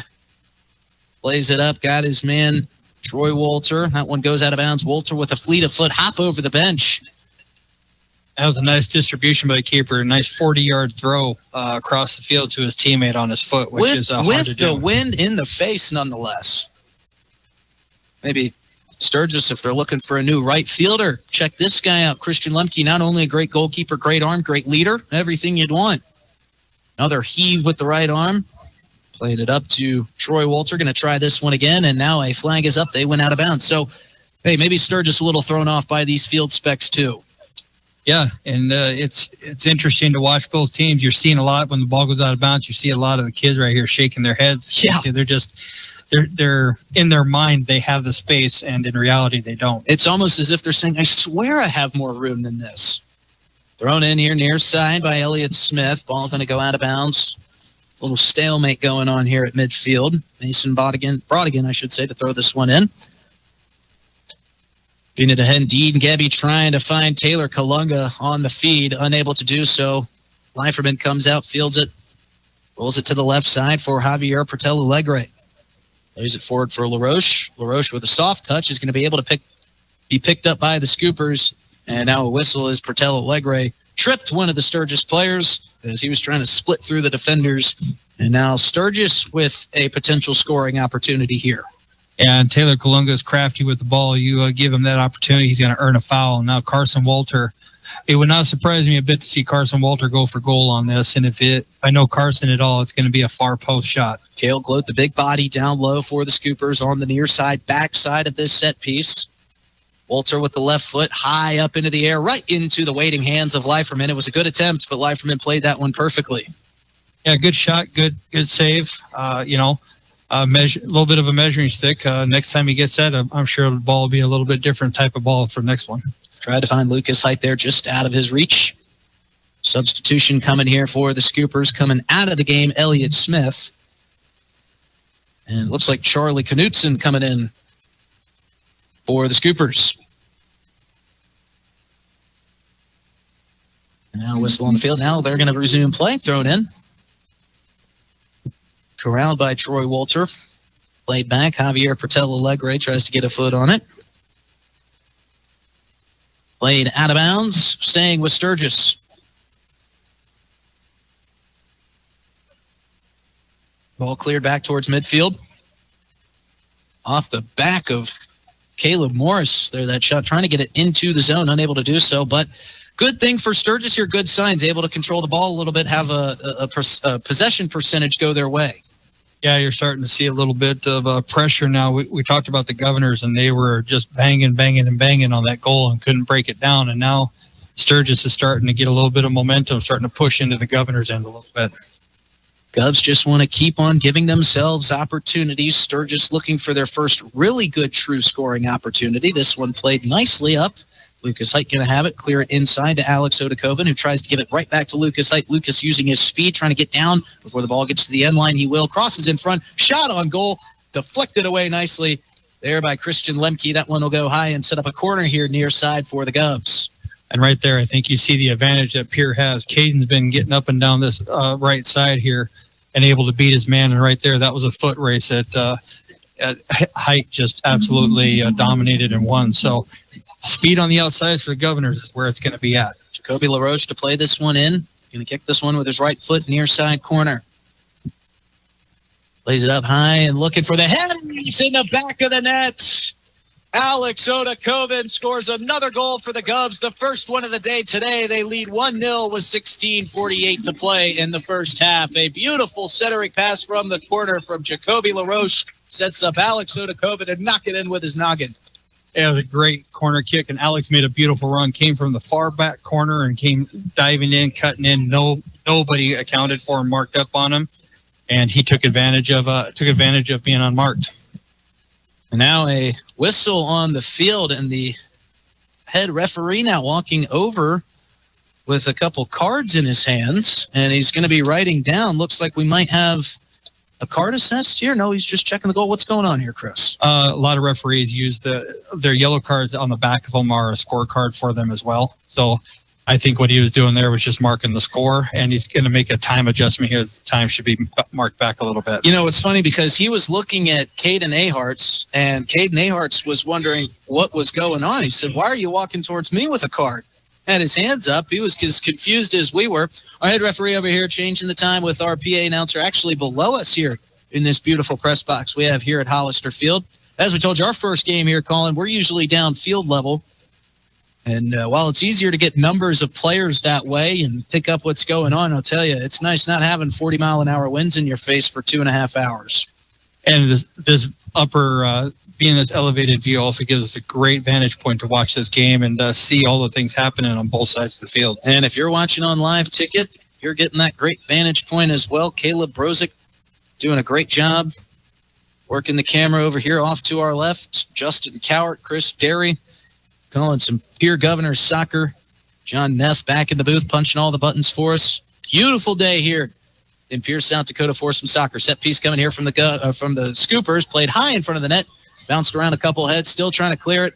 And they will do just that here. Hekmat Ghaznavi checking in for the Govs. Running up the near side with some fresh legs. This one going far side. Going to bounce and roll likely out of the back of the end line. Going to just graze that far side flag. Going to roll this one over to Christian Lemke.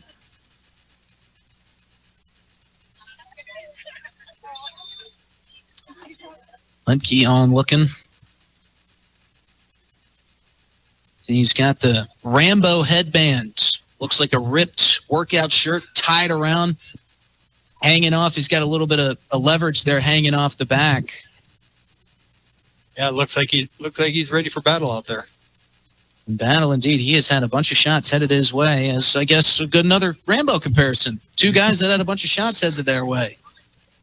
You know, I did talk to Christian Lemke before the game. He is much more well-spoken than one Sylvester Stallone. Much clearer. You can actually understand what he's saying to you. Less intimidating of a figure as well. This one going to be thrown in here near side.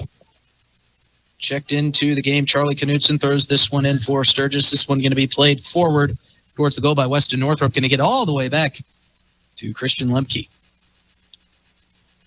Final thing on Sylvester Stallone, probably a lot taller than Sylvester Stallone too. Yeah, I've heard that. Christian Lemke, tall guy back there for the Sturgis Scoopers. This one going to be crossed in front. Lemke going high on board. What a shot!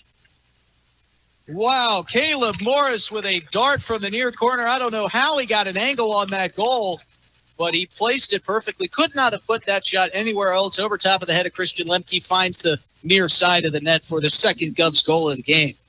And that right there, that's why you put the ball in there. You put it in a dangerous spot.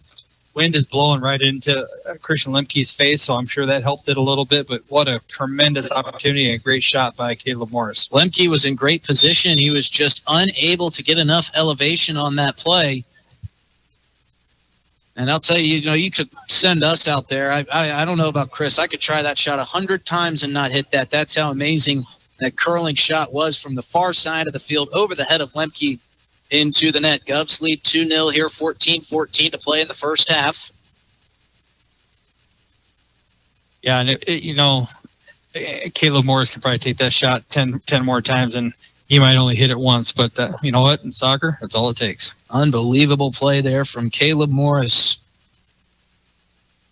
And speaking of Morris, he steals this one away at midfield, trying to play it back to a cutting Hekmat Ghaznavi. Unable to do so. Ghaznavi just so charged up to be on the field, ran right past it. This one corralled at midfield. Now beautiful pass ahead. Is this going to be offside? Nope. Leiferman going to come up, play this one as Dean Gebby was chasing after it. And this one's going to land softly, trying to be saved here near side by Caden Aharts. But he was unable to get to it in time. I'll tell you, at the PILC, that play's still going on. It was right there along the sideline. You are correct. And Taylor Kalunga and the Sturgis Scoopers now need to kind of recapture a little bit of what they had going for a little bit there and get the ball knocked around, get some momentum going back in their direction. Yeah, 1-0 is one thing. 2-0 is a little bit of a different story, especially with a team like the Govs who, once they get up, they want to continue to apply pressure and see what this team's got. Played here at midfield, brought forward now, but to no avail by Caleb Morris, trying to play it up to Hekmat Ghaznavi. Ball now. Oh, beautiful play here from Sturgis, now setting something up. It looks like Graydon Gloat playing it far side, now working on a Govs defender. Tries to cross it in the middle, but cleared out nicely by the Govs defense. Yeah, that was Taylor Kalunga. Got the ball out wide. Crafty with his left foot. Just couldn't get the final product across to his teammate, Carson Walter, who was standing in front of the goal. Carter Norton now up to Caden Aharts, who played it nicely inside to Jacoby LaRoche, but it's played back towards midfield now. Sturgis regains possession. Carson Walter plays it across, looking for Ty Ferguson. Ty Ferguson tries to play it ahead, picked off by Caden Moore. Oh, not Caden Morris, rather Weston Northrop over there. Now played across midfield. Ghaznavi feeds it far side. Looking for Alex Odakoven. That one's picked out of his pocket, but played out of play. Odakoven will get it right back, and he'll throw this one in. Nice little combination play there to get out of the back from the Governors there with Allegre getting it up to Blanchett, who played it back out to Ghaznavi. I mean, it's a nice work out of the back, and Governors are really starting to connect some passes. Another substitution here. Elliott Smith back into the game for the Scoopers. Thrown in by Odakoven across, but now taken away by Sturgis. Played towards midfield. Picked up by Caden Morris. And now the Govs will play this one back across midfield and now back into the zone. Got Ghaznavi getting his first touch of the game. This one's going to bounce out of play and will stay with the Govs. Yeah, a little substitution there, and Height is now back at an outside left back spot for Allegre, who needed to come off the field for a little bit and try a little different look for Height coming out of the back. Height is exactly where he wants to be, on that far side, where he can push it, get balls crossed back. He plays one right in front of the net, looking for his man, Caden Aharts. That one just going to get past him and out of play. It was a nice idea trying to get the ball crossed to the near sides, flip the defense of the Scoopers. But Sturgis will be able to throw this one in. Up the near side, played by Dean Gebbe up into the air, now picked off, shot on goal, but out wide. It was Caleb Morris on the shot with the right foot, unable to curl it enough to get it back on net. But again, the Govs getting some pressure and some opportunities here as they lead 2-0 with 10:30 to play in the first half. And Governors right now, you talked about they're applying pressure, and they haven't taken their foot off the gas here. They're going to try to get 3-4, try to get that lead up there at halftime, and have a nice, comfortable second half. A little bit of flair there on the pass up from Taylor Kalunga with the old onside kick move where you bring the left foot around behind the right. I'm not sure why he decided to pull that one out mid-game, but it looked cool. Looked very cool. I've seen some onside kicks that have worked doing that. I've seen some that have failed miserably doing that. I'll tell you, Taylor Kalunga, a lot better with the footwork than most. This one played down here now for the Govs. Trying to corral it and keep it in. Caden Aharts fighting hard. Now spins it around on a pinwheel. What a move from Caden Aharts, crossing it to the middle, just out of reach for Alex Odakoven. He was floating through the air like Superman trying to get his head on that ball. Ball retained inside here by the Govs. Going to be cleared out, but picked up by Carter Norton. Norton keeping it in, plays it inside for Alex Odakoven. And that one's going to be cleared out. Dean Gebbe with it now. Alex Odakoven, one of the goal scorers today for the Govs. Caleb Morris, the other, to put one in the back of the net for Pierre. And folks, just a reminder, we've got doubleheader action tonight here at Hollister Field. Got the girls game to follow right after this. We'll get more into that at halftime. Alex Odakoven going to throw this one in here for the Govs. Played now far side corner, trying to get it in front of the net. Shot on goal. Oh, what a save by Lemke. Alex Odakoven almost did it again. Great shot by Alex Odakoven. Absolutely caught Christian off guard. Was not expecting him to pull that out. And Christian's credit, athleticism in his purest form right there, was able to save that shot. Incredible save. Alex Odakoven doing his best Caleb Morris impression, trying to score that with basically zero angle. Lemke able to get his hand on that one. Played in by Jacoby LaRoche, up high, out of reach for any Gov player. That one's going to go cross field and be played out of bounds. We'll see who gets the call on this one. Going to go back to Sturgis here. Substitution coming for the Scoopers. Checking out Dean Gebbe. And checking in, Mr. Jackson Kamak.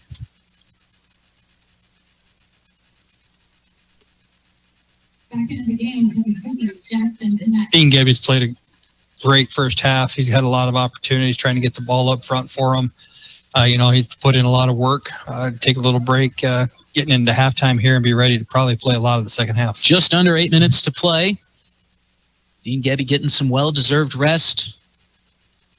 Govs go back to work here. Alex Odakoven outside the box trying to work on a couple defenders. Got two jerseys on him. Plays it down to Ghaznavi. Ghaznavi trying to turn the corner. He gets pickpocketed, but Alex Odakoven right there to keep it in. Ghaznavi trying to figure out where to go with this one. It's going to be taken away and now played forward by the Scoopers. Yeah, and it was nice little work there. He was trying to create some space with his dribble and just unfortunately ran out of room over there and turned the ball over. Lucas Height plays this one near side, finds Caden Aharts, who works the body off the ball. Now bringing it back in front of the net, still working on defenders, crosses it in front, trying to find Alex Odakoven. Hekmat Ghaznavi looking for his first goal of the season. Shot goes off the side of his foot, but it's deflected by a defender and will lead to a Pierre Governor corner kick.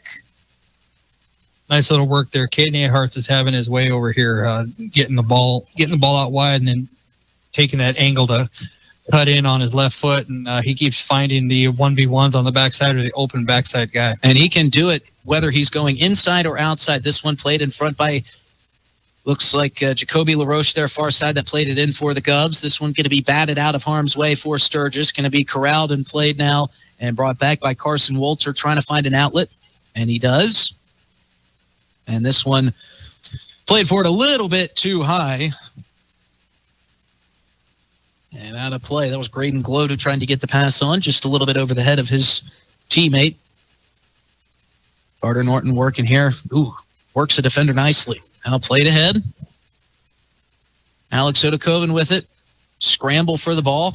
Collection of bodies now cleared out. Jacoby LaRoche feeding it forward. Ghaznavi with a wide open look on the net. Shot on goal. Beautiful save by Lemke as he goes down to a knee. Blocks it with his chest. Ghaznavi, he was one-on-one with Christian Lemke there and almost had himself a goal.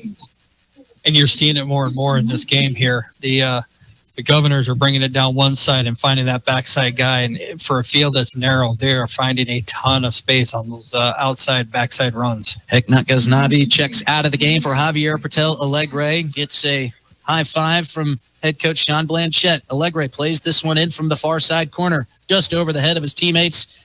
And now fighting hard for the ball. Going to be a whistle here. The flag is up in the air. And yes, the contact between Caden Aharts and the Sturgis player soon to be named will draw the foul. And I was kind of surprised the referee didn't call that right away, but maybe he was thinking they were going to have an advantage to get the ball out and just continue play. So slow whistle by the referee. Let the players try to work it out. Couldn't work it out, so we'll bring it back. And that was Taylor Kalunga in on the contact. And good for the referees for letting it play out. You know, it's one of those things that we hear in all sports, you know, that you want to let the refs let things play out, work it out on the back end. But if you cut things down right there at the moment when it shouldn't be, you can't go back from that. Yeah, and in soccer, more than any sport, a lot of times the players can work through it if you give them the opportunity to, and don't take away an advantage that they may or may not have. Sportsmanship, one of the many keys to success for this Sturgis Scooper team from head coach Tyler Lauder. This one crossed Carter Norton, trying to get to it just out of his reach. And Sturgis will throw this one in. Jackson Kamek throwing it in and now played back towards Leiferman. Going to be a pass from Weston Northrup to Leiferman. They'll reset. Kobe LaRoche plays it up to Carter Norton. Still try to work this near sideline. Caden Aharts now working it back to the middle. Played forward by Stephen Blanchette. Down to Carter Norton, trying to get it into that corner, and he just saves it in the nick of time. Norton brings it back out. Gets it over. Ahart's trying to cross one into the center, just over the head of Alex Odakoven. This one going to just float out of bounds. Nice little combination play there that you like to see with your center midfielder coming over to give a little combination. Your outside backs overlapping your wing to get in behind, and that's what you want to see as a coach. I'm going to look back at that and go, you know what? That's stuff we can build on right there. Coach Sean's got these boys playing great out wide.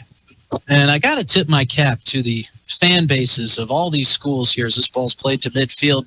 Coming from Atlanta, you don't really see great crowds like we've got on hand here. Absolutely packed stands here below us for this soccer match. I was at the Pier First volleyball match. We'll get to that here in a second as the Govs are pushing. Odakoven trying to get it around the outside and does so nicely here near side, working it down towards the end line. Fight for the ball. Coming away with it nicely is Alex Odakoven, still fighting. This one picked away and played forward. Going to stay here with the Govs, however. Aiden Morris trying to work his way in, but plays it back to Stephen Blanchette. Now tries to get set up. Crosses it far side for Lucas Height. Tried to drop it off to Pertel Alegre. They were just miscommunications there. Lines crossed, goes out of bounds, Sturgis ball. Yeah, and Lucas was trying to give the ball to Alegre so he could make that run up the wing there, and just, a little bit of a mistouch, and nothing wrong with that. It's not in a dangerous part of the field for us on defense. Dean Gebby now trying to push things forward for the Scoopers. And real quick, just going back to what I was saying, the turnout from these fans for the volleyball match the other night here at the historic first high school soccer game at Hollister Field. These folks here in Pierre and all around the state of South Dakota love their high school sports. Sea of green below us. I see a couple highlighter shirts. That must mean they play for my friend here, Chris Derry's 12U team. This one played forward down far side corner. And just going to be out of bounds. A lot of contact down there. Couple interested fans wondering if that one will lead to anything more. It was Ty Ferguson going after it. And that's nothing more than just aggressive play, right, Chris? Yeah, no, there was no... They say it's hard to read intent, but, you watch both players just going after the ball. Weston was guiding it out of bounds. Ty wanted to get it before it went out of bounds. Just two aggressive kids going after it. Turn in the corner, Caleb Morris now feeds it off to Stephen Blanchett, who brings it up and forward, trying to find height, but picked off nicely by the defender. And now played forward towards midfield, stepping in front of that one. And now controlling it, Jacoby LaRoche, who plays it near side to Caden Aharts. Caden Aharts, nice pickpocket move, and now he's got the advantage. 1-on-3. He nutmegs the defender, but right to Christian Lemke. Jacoby LaRoche going to corral it here, takes it to the outside, down low, crosses it towards the middle of the goalie box, going to be cleared out by the defender, but not out of harm's way yet. Weston Northrup clears this shot from way outside and just over the top of the goal. That one that must have hit off the crossbar of the field goal, the uprights, and played to the back of the net because it looks like it's in the back of the net, but just a little bit too high for the goal. Lemke going to boot this one away. Now taking it away again for the Govs, Stephen Blanchett. This one booted out of bounds by Dean Gebby, stops the advance. Carter Norton to throw this one in. He's got his signature white headband on today. And now a deep shot from way outside from Stephen Blanchett. Not sure what the angle was on that, but that will bring us to the end of our first half. Taking a look at our Gales Gas Service scoreboard, the Govs lead here after one half of play, 2-0. We've got goals from Caleb Morris and Alex Odakoven. We'll take a quick break here, and our halftime is brought to you by our friends at Wealth Partners Ameriprise Financial. Since 1894, Union Insurance has the variety of coverage options to protect each perfect moment. Farmers Union Insurance. Contact your local Farmers Union Insurance agent today. Dimmick Cheese has been making handmade artisan cheese for over 90 years and has over 25 flavors of cheese. Stop by the store for sampling of all the cheeses. The store also offers several South Dakota-made products. And at the store, find Remedy Brewing on tap. Dimmick Cheese offers gift boxes, and fundraisers are available. To find out more, go to the website, dimmickdairy.com, or call 605-928-3833. And don't forget to check your local grocery store for their premium cheeses and cheese spreads. Dimmick Cheese. Dakota Pro Air is a locally family-owned business that has been taking care of farmers' aerial needs since 2020. With locations in Letcher and Miller, Dakota Pro Air is able to provide service to a large area. Ground conditions too wet, or just don't want those sprayer tracks in your field? Give Dakota Pro Air a call for all your chemical and fertilizer application needs at 605-248-2314. Olson Plumbing in Pierre provides complete plumbing and drain cleaning services to commercial and residential customers. Olson Plumbing understands how the simple things in life are often the things we can't live without, and running water is the top of the list. Olson Plumbing offers 24/7 emergency services, and they can be at your location in under an hour in most cases. If you need help with your plumbing system, call Olson Plumbing 605-224-6436.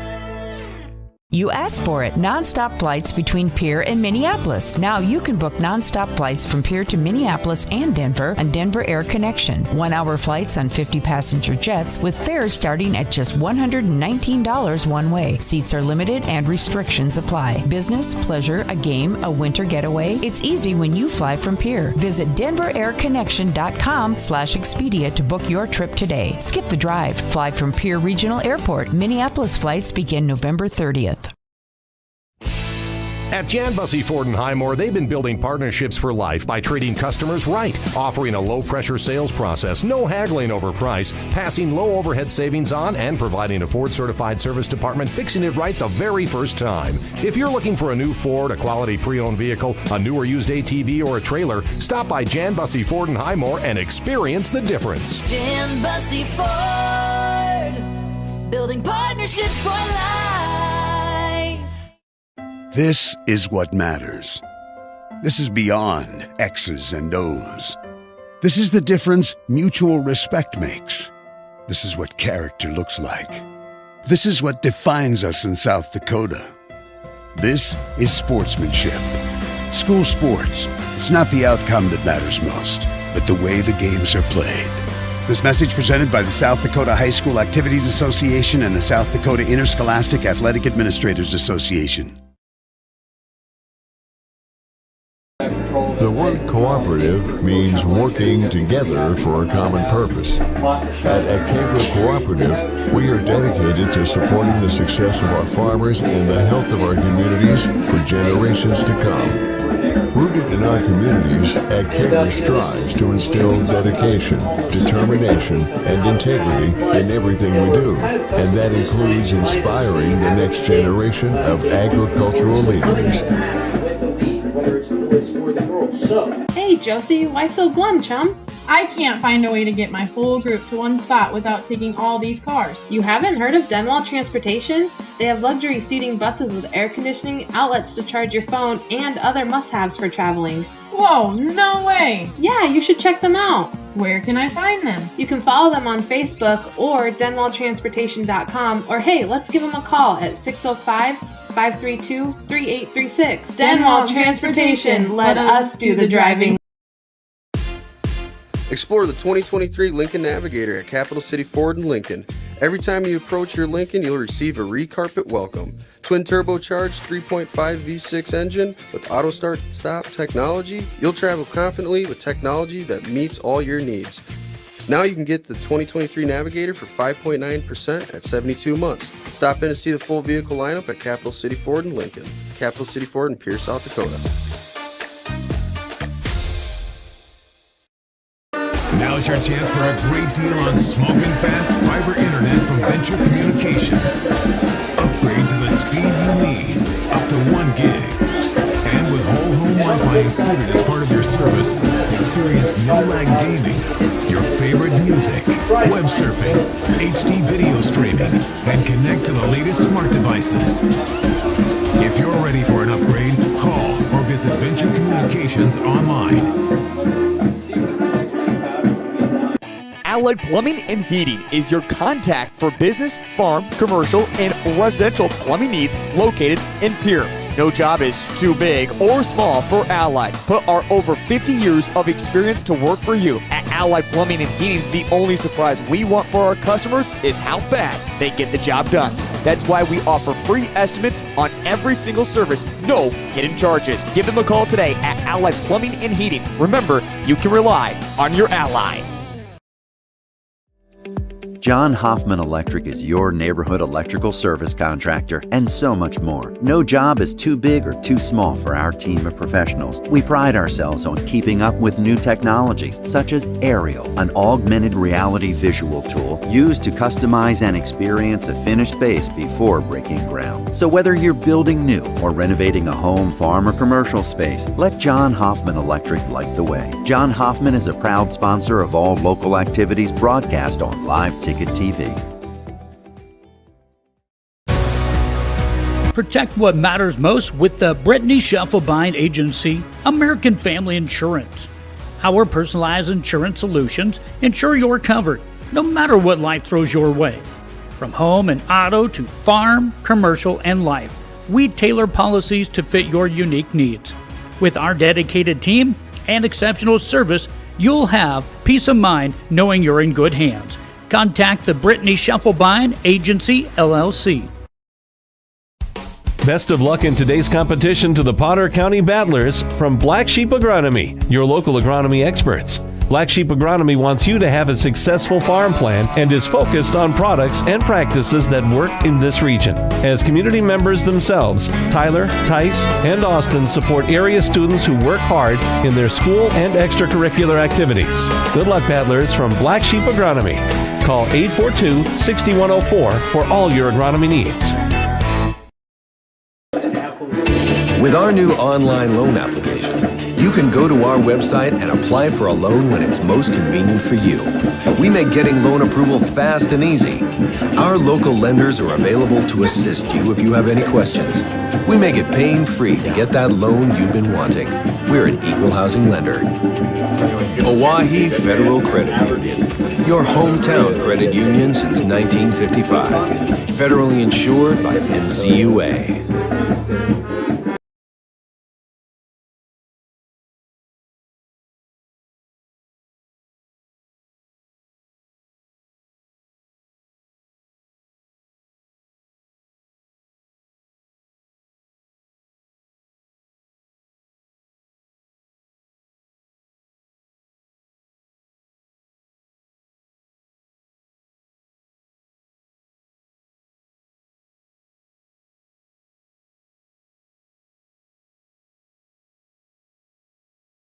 Advertising can be a struggle. Where to spend your money? Are you reaching the right audience? If you are looking for an effective method that reaches a large fan base at once, then here's your ticket with Live Ticket TV. With over 90 schools in the state of South Dakota, we can help you advertise locally with just your team or reach the region and state. Plus, a portion of all sales go directly back to the school. Get a hold of Todd Sandel today and let's get started in building your brand with Live Ticket TV.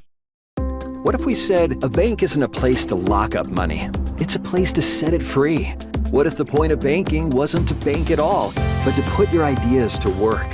What if your bank asked, what if, a little more? Well, what if we told you we do? We're American Bank and Trust, where what if meets why not? If you're ready to change what you get out of banking, start a relationship with us. What if you made the move today? When you're thinking of a new or used car, motorcycle, pickup, or RV, think of us. We make all sorts of vehicle loans. We can set you up with payments that fit your budget. So if you have getting some new wheels in mind, stop by and see us. We'll get you the right loan. Dakota Plains Federal Credit Union, federally insured by NCUA. We're big on you. We're small enough to know your name, but we're big on you.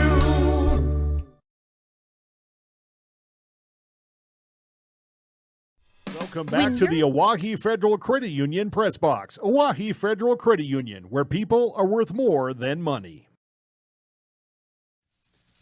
But it's making it – this is great, and I'll tell you why, Chris. This is making it even more prime time for the Govs girls soccer team, as they are really going to be playing under the lights here at Hollister Field. What a cool experience and a great thing to be a part of here. Justin Cowart alongside Chris Derry, John Neff back in the studio, doing all the hard work for us. Caleb Brozick shooting all the camera angles. The whistle blows, and the second half is underway. Scoopers will start with this one, crossing it near side, but being played back. Jacoby LaRoche with some nice pressure here early, corralled by Brody Foster, who plays it back to Lemke. Lemke will survey the field, boots it far side, looking for his midfielder, Carson Wolter. Wolter lets that one roll out of bounds off of his foot, couldn't get to it. A little bit of disappointment there, understandably so. Carter Norton throws this one into Caden Morris, far side. Morris now looking for an outlet, floats a soft pass ahead, played away now and picked up by Caleb Morris off the head of Caden Aharts. Morris trying to play it forward, picked off nicely inside by this Sturgis defense, and now playing back the other way. Nice outlet pass there on the way to Mason Brodigan. Brodigan has to turn around after some pressure from Carter Norton, plays it through to the middle for Taylor Kalunga. Kalunga back to his man Brodigan over top, and now a chance in front, and off the post goes the shot of Carson Wolter, just past the right arm of goalkeeper Jacob Leiferman. Wow, what an opportunity. And now we've got an injury far side, and that will stop the clock. So an early opportunity comes here for the Sturgis Scoopers, and a player down, and we will take a quick 1-minute break. Of course, as always, our timeouts are brought to you by Coca-Cola Bottling. We'll be back in 60 seconds, hoping that everything is all right with this Scooper player. You're listening to Pierre Gov Soccer on River 92.7.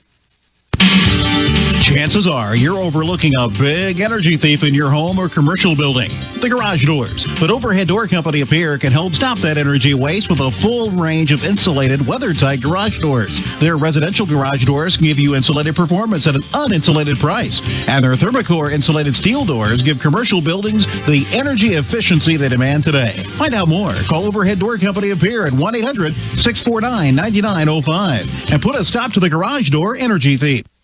Coach Scott here from the Pierre Governors and Ranky Gray Wealth Management. Are you feeling the pressure of planning for retirement and making important financial decisions? Wondering if there's a game plan to tackle these challenges locally? For over 35 years, our team at Ranky Gray has been guiding our clients like we would family. And just like a winning team, we're here to support you with time-tested adjustments that can make all the difference. Give us a call at 605-224-5959. Securities offered through LPL Financial Member FINRA. Recipient investment advisory services offered through New Edge Advisors LLC, a registered investment advisor. New Edge Advisors LLC and Ranky Gray Wealth Management are separate entities from LPL Financial. Back here after the injury to Mason Brodigan, the Scoopers got back a little quicker than we anticipated. Good to see Mason Brodigan up and walking off the field. A little bit of action in between, but nothing important missed. Setting up now for a corner kick comes the Sturgis Scoopers. Brodigan was down momentarily, but close to the bench, was able to get up and walk off. Sean Blanchette having a word with a couple of his players in the meantime, getting things set up. And now the Sturgis Scoopers set up for what could be a very important corner kick if they can find the net. Played in the middle, low trajectory, able to be deflected wide by the Govs. And now Lucas Height trying to get around the corner with some speed, working on his man Taylor Kalunga. And now a beautiful pass ahead from Jacoby LaRoche to Lucas Height. Now things are back on here for the Govs. Height surveys the field, crosses it inside to Alex Odakoven, who gives it right back to Height. Height trying to turn the corner, and he's going to be tripped up inside the box. There is a whistle. And what do we have here? A lot of contact, no call. It's going to stay going back to Sturgis. Lucas Height disappointed. Feels like he should have gotten a goalie kick possibly out of that play.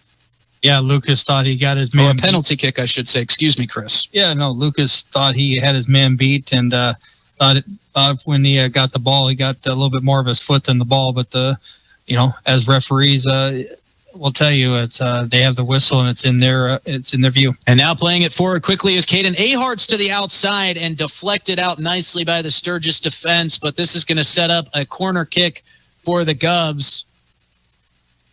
That all formulated really quickly there. The speed of Caden Aharts continues to beat the outside defense of the Scoopers. Now playing it in. Looks like Jacoby LaRoche right in front and played off wide. It looks like Alex Odakoven got his foot on that one and unable to direct it closer to the net. Lemke's got it, but another opportunity for the Govs. Good things and good signs for head coach Sean Blanchette. This one pass picked off nicely in the middle by Stephen Blanchette. Played forward by Alex Odakoven, crossing it to the middle, but nobody there, as this one will be cleared out defensively by Sturgis. Played forward now, picked up nicely here by Blake Jansen. Played forward looking for Carson Walter. Walter gives it back to Jansen. Jansen clears it out of danger. But there's always somebody lurking for this Govs team. Crossed by midfield and now played forward here by Sturgis, but cleared away nicely and out of harm's way from Caden Morris now. Ball bouncing back and forth at midfield. Now the Govs play it over to Jacoby LaRoche. LaRoche trying to feed it down to Caden Aharts where he so wants to be, but that one just out of his reach and out of play. And still, even though we're in the second half of this game, seems like players still getting adjusted for this Govs team to this slimmer and shorter field. Yeah, and again, I referenced it in the first half, the muscle memory. You practice for weeks on the field that you are going to play on, so it's going to be an ongoing adjustment, and I expect in the girls' game it'll be the same thing. Well, here at midfield now, Sturgis trying to get some momentum going back the other way. Ball played forward by Carson Walter. Right back to him here at midfield, doing a couple twirls around, trying to find a way out. A couple defenders around him in green jerseys. He's able to clear it back. This one will get all the way back to Lemke. He'll clear it up near side. Lucas Height there for it. Plays it off the chest a little bit too strong. But stepping in front of a pass forward is Javier Portello Alegre trying to get around the corner. That one booted out of bounds by Brody Foster. And Alegre quickly throwing this one in. Alex Odakoven and trying to get it to him, but just thrown along the sideline here and ends up out of bounds. Almost a giveaway for Javier Portello Alegre. And now this is going to result in a whistle here as Alegre was a little bit too forceful on that push there, as maybe a little bit of frustration came out from Javier. Yeah, just got a little bit too handsy there. Referees don't mind a little contact, but when the hands extend away from the body, then they're 9 out of 10 times going to call that. Graydon Gloat, the biggest scooper out on the pitch right now, plays that one forward, stepped in front by the Govs defense, trying to clear it out, but unable to do so, still kind of pinballing back and forth. Carson Walter trying to turn the corner. Played forward by Elliott Smith, bounces one time in front of Leiferman. He fields that one. Sunday hop right into the basket, rolls it forward for Carter. Excuse me. Played it for Caden Morris. Just out of reach of Javier Portello Alegre. Played it across the field near side. That's going to go to Sturgis, and to throw it in for the Scoopers by Ferguson. Ferguson overhead pass off the foot of Morris there. Played it forward to Alex Odakoven. Odakoven with an outlet pass trying to find Caden Aharts up the far side. Unable to do so. Picked off nicely, and now coming back the other way is Elliott Smith. Elliott Smith pickpocketed by Carter Norton, and here come the Govs the other way. played up to the outside and almost out of bounds for Caden Aharts, but he's able to keep it in, but he lost the dribble with it, and now it's going to be played back towards midfield by the Scoopers. And the game's starting to get a little bit stretched here right now. You're seeing the gaps in the midfield for either team with the game stretching, and that can be dangerous for whichever team has the ball. And now the Scoopers starting to get a little bit of offensive rhythm here, and a big push as it was Caden Morris going to the ground.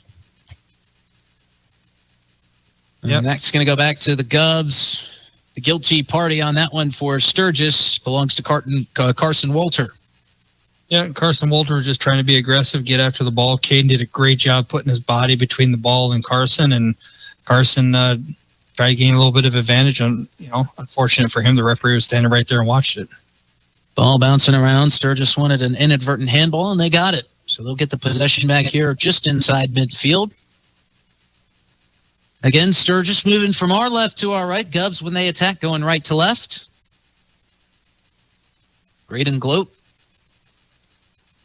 tees this one up. Boots it away near side, just inside the box. Headed forward by Troy Walter, but Leiferman there to put a foot on it. Was going to head out of bounds, but he decided, I'll just save this one while I've got it right here. No rush here for Leiferman. Taking his time, surveys the field. One substitution coming in, checking back into the game. Mason Brodigan, good to see him back in after that injury sustained earlier in this second half. Leiferman plays it forward, gets it to Western Northrop. He felt a little pressure, turnaround, played it back. Now it's played back towards midfield here for the Govs. Fight for the ball, trying to keep his body away from it. Defensively there was Owen Sivage, who's checking into the game for the first time. Ball gets down into the Sturgis zone, but is going to be able to be corralled there by Lemke. Lemke waits, plays it forward towards midfield. Fight for the ball. Who's going to win this battle? It'll go to the Govs. LaRoche now plays it across the field far side. Carter Norton trying to work it, gets it up to Caden Aharts. Aharts now trying to beat that defender. Beats him momentarily. Elliott Smith in the coverage of Aharts. Probably the toughest job on the pitch today. Now a whistle, and we're going to have a timeout stoppage here as we're going to have a yellow card, and that's going to go against Carter Norton for the Govs. He's going to have to come out of this game, and we'll see who checks in for Norton. And that was the referee saying, all right, a little bit too much contact here. Yeah, he just didn't like the way Carter flung him to the ground there, and I think they got a little bit tangled up. Carter didn't want him hanging on to him, so Sean's over there talking to him, telling him, "Hey, we're up. We don't need any bad cards, bad ejections, and just calm down, play the game you've been playing for the last 50 minutes." And here's the kicker for Sturgis. Carter Norton had to come out of the game. Who checked in for him? None other than Alex Odakoven. Alex Odakoven, the owner of one of these goals today. Govs lead 2-0 here as we take a look at our Gales Gas Service scoreboard, and now we've got another injured player down, this time for the Govs, and it looks to be Caden Aharts. Yeah, Caden went up for the ball. Number 32 for Sturgis, Elliott Smith undercut him there and caused contact, and the referee didn't like it, gave him a yellow card, so now Elliott has come off. So outside defender for Pierre, outside defender for Sturgis, equal sitting on cards now.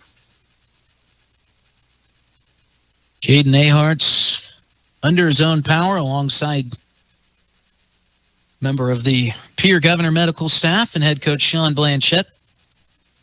Carter Norton able to check back into this game in the absence here of Aharts now. Hope Aharts is all right. He heads down back to the end of the bench, laboring a little bit. Hands across his head. I think if anybody deserves a break, too, it's Caden Aharts. Yeah, that was this one crossed in front and played nicely. Excuse me there by Christian Lemke. Nice play on the one-hopper. Pierre now going to corral the ball. That one got to Lemke quickly now. Bringing it forward is Caleb Morris. Caleb Morris plays it near side for Lucas Height. Tripped up. Ball's taken away. Beautiful tackle there from Brody Foster. This one played across midfield. Going to go back to the Govs, but a beautiful defensive play to stop the advance there from Foster. Yeah, nice tackle. Nice tackle by Sturgis. Clean. Got all the ball. Just knocked because the momentum took Height down. Walter playing it back towards his own zone. Ball back across midfield. Got Ty Ferguson now trying to cut the corner. Ferguson trying to work there on Stephen Blanchette. Unable to get past him. Javier Portello-Alegre owns the throw in here. Portello-Alegre plays it back to Weston Northrup. Northrup looks ahead, plays it up in the air across midfield. Now controlled by Sturgis. Coming back the other way. Pass with the back of his foot there from Troy Walter. Yeah, tried a little heel flick, and unfortunately, Ty Ferguson was at full speed and just couldn't slow his body down enough to grab it. Trying to cross it in front of midfield there. Referee making a nice play on the ball, but the Govs get it back. It's Alex Odakoven who plays it forward just out of reach of Owen Sivage. And Sivage will chase it out of bounds. It'll go back to Sturgis. Ball thrown in far side, fight for it, coming back the other way with a green jersey here. Sivage trying to find his way out of this pickle. Sit back, working it nicely. Caleb Morris now trying to fight with a defender. Sivage now gives chase. Taken away by Dean Gebby. That one played up the near far sideline, now thrown in quickly. Didn't really give him much time to set up that offense. Off the shin there of Caden Morris. Going to stay with the Scoopers. Now deeper in that Pierre Gov zone. Looking for an area to get that ball into, thrown in.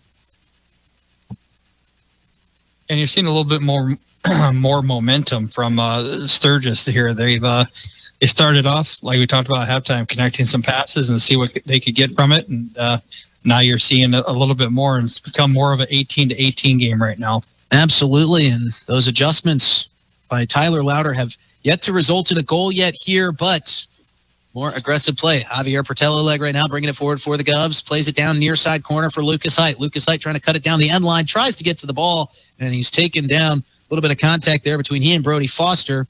We'll see what the call is. It's going to be a Govs corner kick. They get awarded that play. As they say, Foster was the last to touch. Javier Portello-Alegre to play this one for the Govs. Interesting how they change out Jacoby LaRoche and Javier Portello-Alegre as to who's going to play these corners. Yeah, there must be a strategy there in the play that they're setting up. Portello-Alegre feeds it in, crashing in some green jerseys, booted high up in the air off the head of a defender, now played out of the zone, but kept alive by Stephen Blanchette. Stephen turns it back towards midfield, crosses one inside, has Alex Odakoven who plays it out momentarily, gets it across far side to Carter Norton. Norton now trying to set something up, trying to get out to that edge, working hard though. Playing defense beautifully on that one was Cale Gloat. That one will go out of bounds, and it'll be a goalie kick for the Sturgis Scoopers. Great job by Carter Norton. Nice find by Stephen Blanchette. Picked his head up, looked, picked out the pass he wanted to make, and got the ball down into the offensive third, which is what you great play overall. Great sign here for the Govs. Checking back into the game, Caden Aharts. Owen Sivage back to the bench after his good couple minutes of service there. Ahart's right back into the middle of the action. He's going to boot this one. They'll go out of bounds far side. Scoopers will throw this one in. Mason brought again to heave it into play towards midfield and then booted back out of play again by Kate Morris. Ball out of bounds far side here again. As we've said, the Sturgis Scoopers with a lot of time of possession in front of this Pierre Governor goal here in this second half. Still working to find those opportunities, but a good sign for Louder, who sees a little bit more happening offensively for his team. Trying to keep this thing within arm's reach. 2-0 lead here for the Govs with 25:45 to play in the game.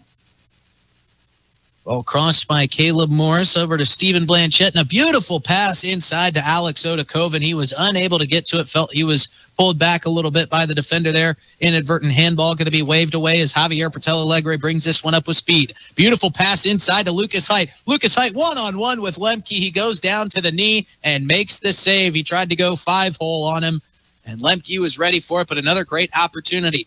Ball still alive now, taken away by the Scoopers.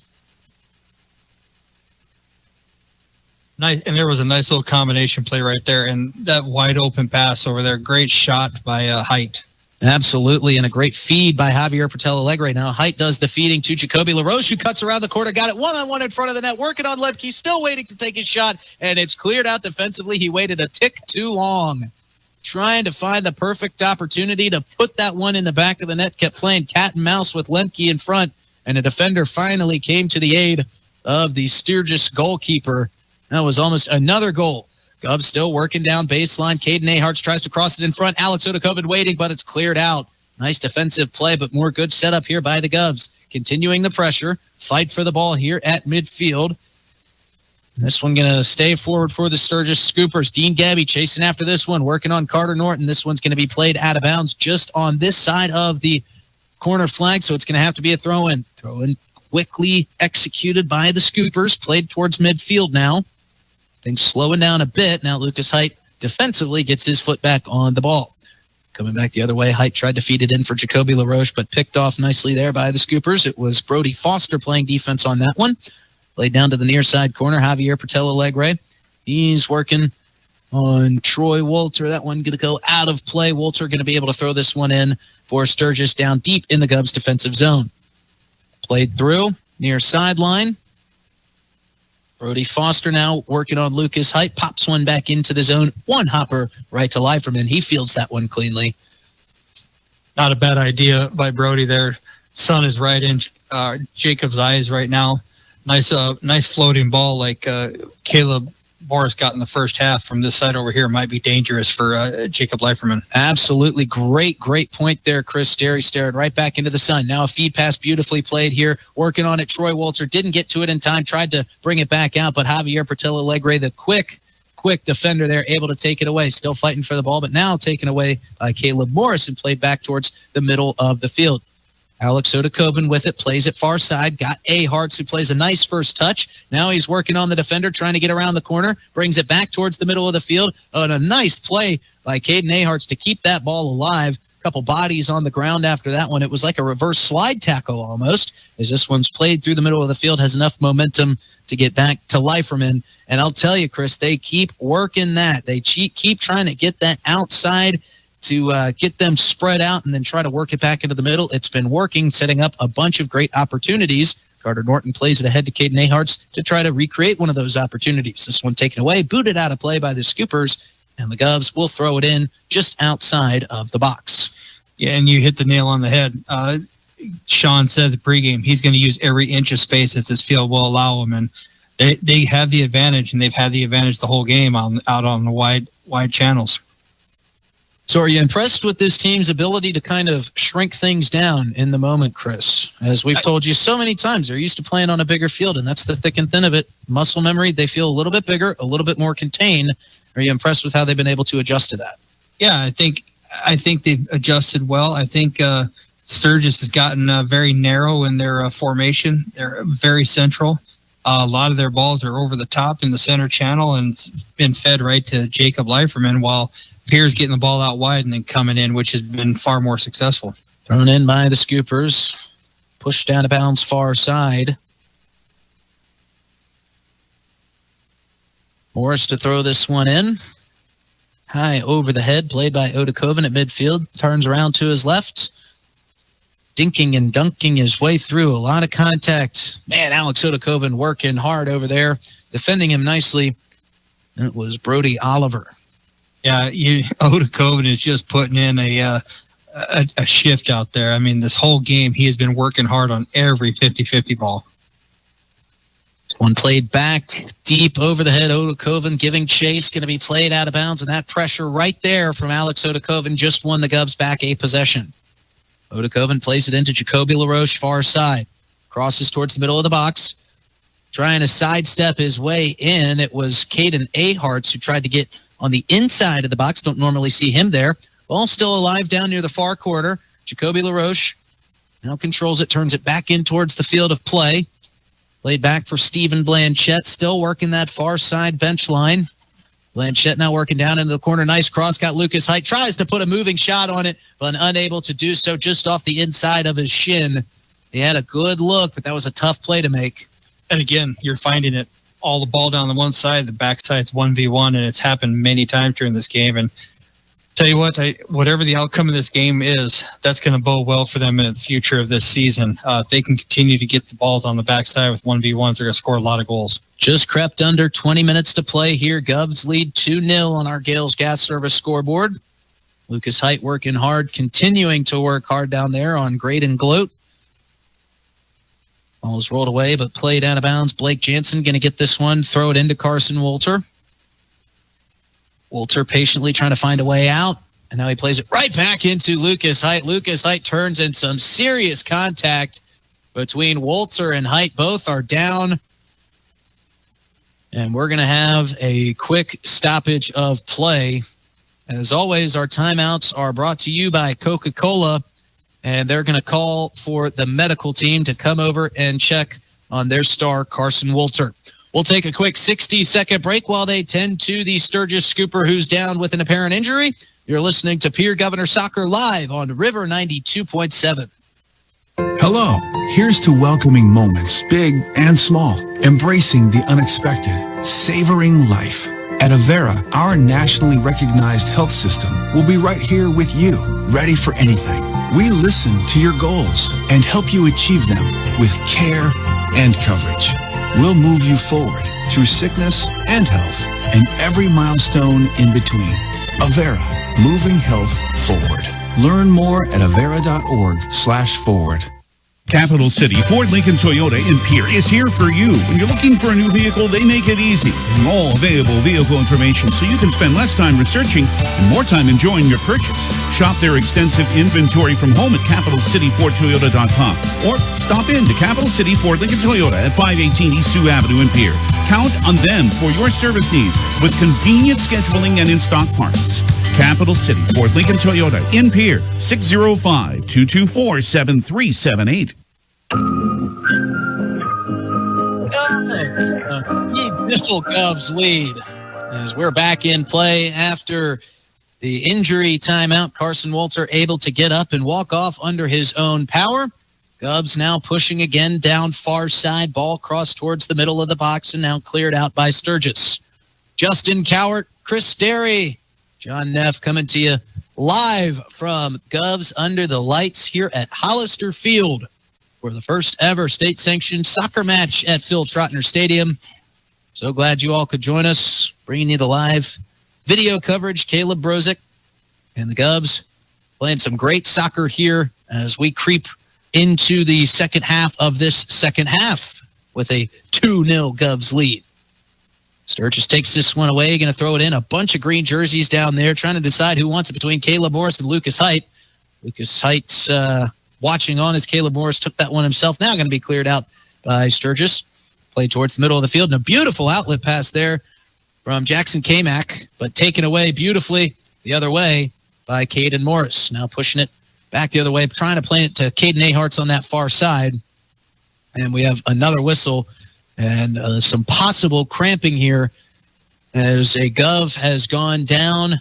Looks like the orange cleats might be telling us that's Alex Odakoven. Good sportsmanship shown there by one Brody Foster of the Sturgis Scoopers, helping stretch his counterpart out. Now Jacoby LaRoche has come in, trying to get his reps in as a physical therapist here. We're going to stop play again and take another timeout here back-to-back. As always, folks, our timeouts are brought to you by Coca-Cola. This one doesn't seem like it should take too long, so we'll stick around. Alex Odakoven still getting work from MD Jacoby LaRoche.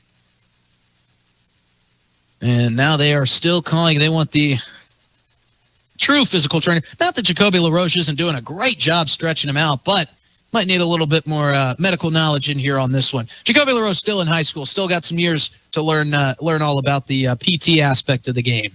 Yeah, call the expert out. Jacoby's doing his best, but they want the trained expert out here. Yeah, but look, still Jacoby LaRoche still standing around taking notes, looking on. Okay, that's the angle you want to bend that knee at. Work the ankle a little bit. Learning a lot here. Good to see Caden Aharts back up. Alex Odakoven back up. He is hopping on that 1 foot. If it is a cramp as it looks, he is definitely feeling it. He's now able to put a little bit of pressure on that right leg. Hot today, just creeped under 80 degrees here in Pierre, South Dakota. Light winds coming from our left to our right. 2-0 lead for the Govs with 17:36 to play as we're just about to come out of our Coca-Cola bottling timeout. Now this is possibly, the game is so well in reach here for the Sturgis Scoopers. They're just one goal away from really cutting this thing close and making it back to a almost even playing field. So Coach Sean Blanchette for the Pierre Govs can't start thinking about possibly bringing in some younger guys, some guys maybe not getting as much playing time. But as we move deeper into the second half, maybe starting to see some tired legs, we will definitely be seeing some substitutions here at some point. Right, Chris? I would think so. The boys have played a lot of minutes here on this field, and yeah, absolutely, and playing some more good minutes here. Lucas Height going to get a shot on goal, just crests wide of the net, almost makes contact with the goal, almost made contact with a Pierre Gov member of the girls soccer team back there. That had some heat on it, and almost an unsuspecting player. Sorry to cut you off there, Chris. Just Lucas Height able to turn things on a dime so quickly. No, a great opportunity for the Lucas out here, and he keeps getting plenty of them. Sooner or later, it's going to go in the back of the net. Ball crossed over to midfield here.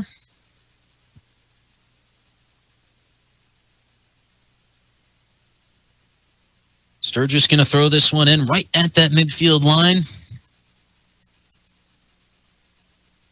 And now Stephen Blanchette trying to cut that one off, take it back the other way, but to no avail. Beautiful pass played ahead, looking for Jackson Kamak.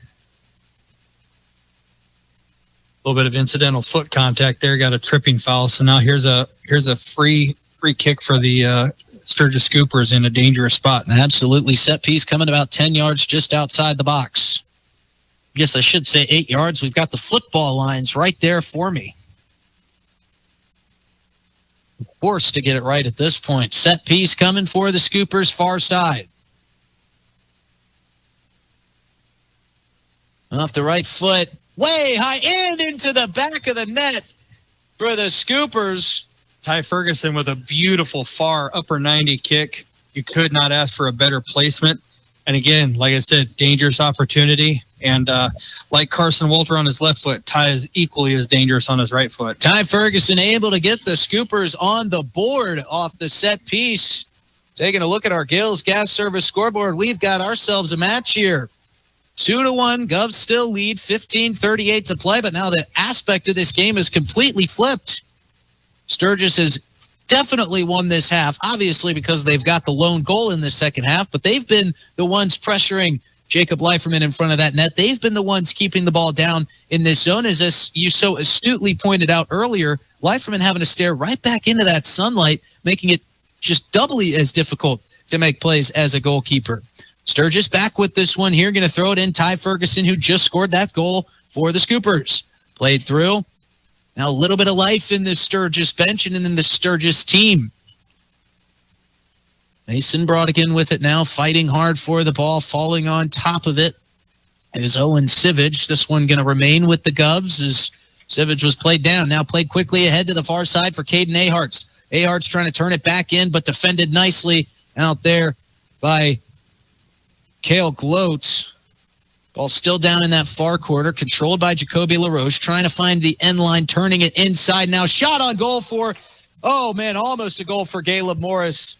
One-on-one with Christian Lemke. Caleb Morris put a beautiful shot, but right into the wickets of Christian Lemke, and now here comes Sturgis back the other way, and that's another aspect of this game. Christian Lemke has to almost be perfect the remainder of this match. Now pushing it hard, coming back the other way. Taylor Kalunga bringing it down into that far side quarter, crosses it. Dean Gebby shot on goal, just wide. Oh, and outstretched arms of Jacob Leiferman. A beautiful play to get it in front for Dean Gebby. A nice pass there from Taylor Kalunga. Yeah, great. You can see they feel lifted right now. Sturgis is really pressing hard. If they're feeling confident, they feel like they can get another goal in this game, and there's one there for them. And right now, Pierre's a little bit on their heels. They need to string some passes together. Well, you said it yourself, Chris. You said 2-0 is the dangerous lead in soccer, most dangerous lead in soccer. And now the Sturgis Scoopers have cut it to 1. And now I'll tell you, we could see a lot more of these bleachers now. These Pierre fans have moved to the edge of their seats. This game has gotten good in a very, very quick flash. This one going to be thrown in here near side, right in towards the middle of the goalie box, played up into the air. Leiferman able to corral that one, bounced right to him. He casually strolls forward. Done exactly what you want him to do. Slow it down, clear your box, find the open player, distribute. Leiferman plays it here near side to Javier Pretel Alegre. Pretel Alegre just doing his best to get it away from a Scooper defender, but now picked up by Ty Ferguson. Ferguson plays it back towards the middle, trying to find his man Blake Jansen. Jansen can't corral it. Now coming back the other way with it are the Govs. Jacoby LaRoche trying to get around a official there at midfield. Does so nicely. Now Caden Ahart's playing it down into the far side corner. Owen Sivage going after it. Ahart's went down hard to the turf, but came right back up and found a soccer ball at his feet. Whistle blown. Going to stay with the Govs as this one went out of bounds off the foot of a Scooper. Yeah, and what you see the adjustment that Tyler has made. You see the adjustment Tyler's made right there. He's getting physical with Caden out there. He's put a big guy out there to match up. Can't match up speed-wise, but can match up physicality-wise. Caleb Morris going to take this corner kick far side for the Govs and now swaps out with Jacoby LaRoche. So LaRoche and Pretel Alegre kind of flip-flop in and out as to who's going to take the corner. Jacoby LaRoche taking this one from the far side, boots it with the right foot right in front of the net. Bounces Lucas Height trying to get to it. Stephen Blanchett tries to play it. Gets it out of congestion. Back to Caleb Morris. Caleb working near side. That one went out of bounds and was whistled dead by the official. And it will stay with the Govs. Good hard work by both teams right there.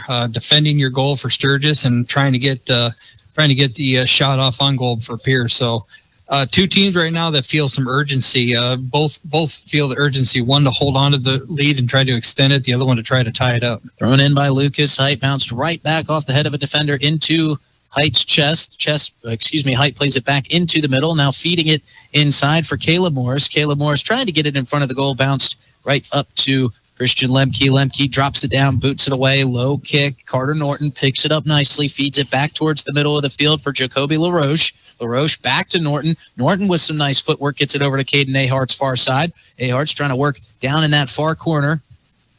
Being guarded heavily there by Ty Ferguson. Ferguson turns it back around. Norton puts a shot on goal right into the 5-hole, but played nicely by Christian Lemke.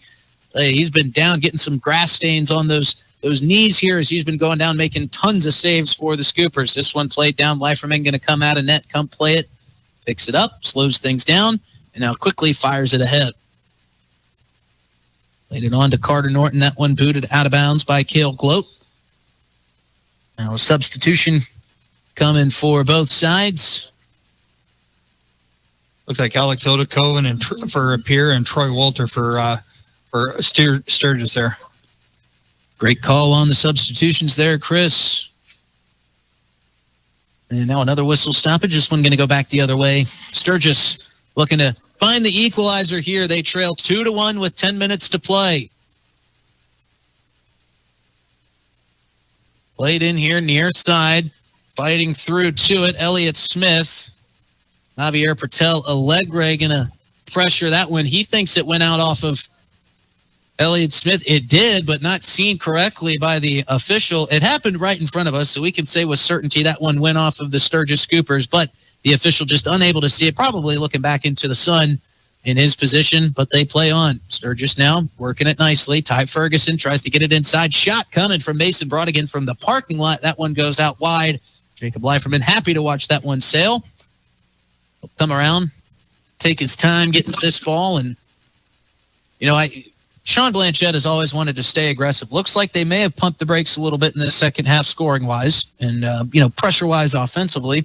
And now with under 10 minutes to play, you've got a one-goal lead. You've got to imagine this is going to be protect and defend at all costs and just waste this clock. And I got to say, it's a scheduling thing. If I'm Sean, I don't disagree with them. We don't need to high press. Let's conserve energy. They got to come at us, so let's just play our low block and try to make them break us down. And other than the free kick and one or two opportunities, they have done well with it. Played towards the middle of the field, picking it up. Alex Odakoven, but off the shin of a defender, and now right back to Carter Norton, who crosses it across midfield. Alex Odakoven gives chase to this pass from Caden Neyharts down into the far side corner, trying to use his speed. Now stops on a dime, turns around, and brings it back down into that far side corner, crossing it for Lucas Height. Off the head, just a little bit high, as there's almost no ball that Lucas Height can't get to with his enormous height. That one still just a little bit too high. He tried to climb the ladder, though. I mean, he got up there a long ways. And maybe some tired legs there. Carson Wolter steps on top of the ball, and it forces it out of bounds, giving it back to the Gubs. Played in here by Caleb Morris, off to Jacoby LaRoche. LaRoche feeds it inside for Stephen Blanchette. Blanchette unable to corral it inside. This one cleared back towards midfield. And will roll out of bounds. Going to be picked up by Carson Wolter and thrown in back towards his own goal. Playing it back to Brody Foster. Foster turns, gets it back to Lemke. Lemke not going to waste any time. Boops this one up towards midfield near side. Off the shoulder of Carson Wolter. And another slip and fall there by Mason Brodigan. This time in a direct turnover given off to Morris. Morris with a beautiful feed to Alex Odakoven in the middle. Lemke coming out of the goal, slides up and stops that ball, tripping Alex Odakoven in the process. But all is fair. And Christian Lemke with another crucial save here for the Scoopers, trying to keep them in this game. They trail 2-1 with 7:10 to play. Great goalkeeping play by Christian Lemke. He knew that he got in behind, so he closed the space down and took care of it himself. An IQ play there that you just can't teach. You got to just feel it out and say, I've got to go get that ball, or else I'm going to sit in this goal, be a sitting duck. This one thrown in, now played by Caden Morris down far side corner.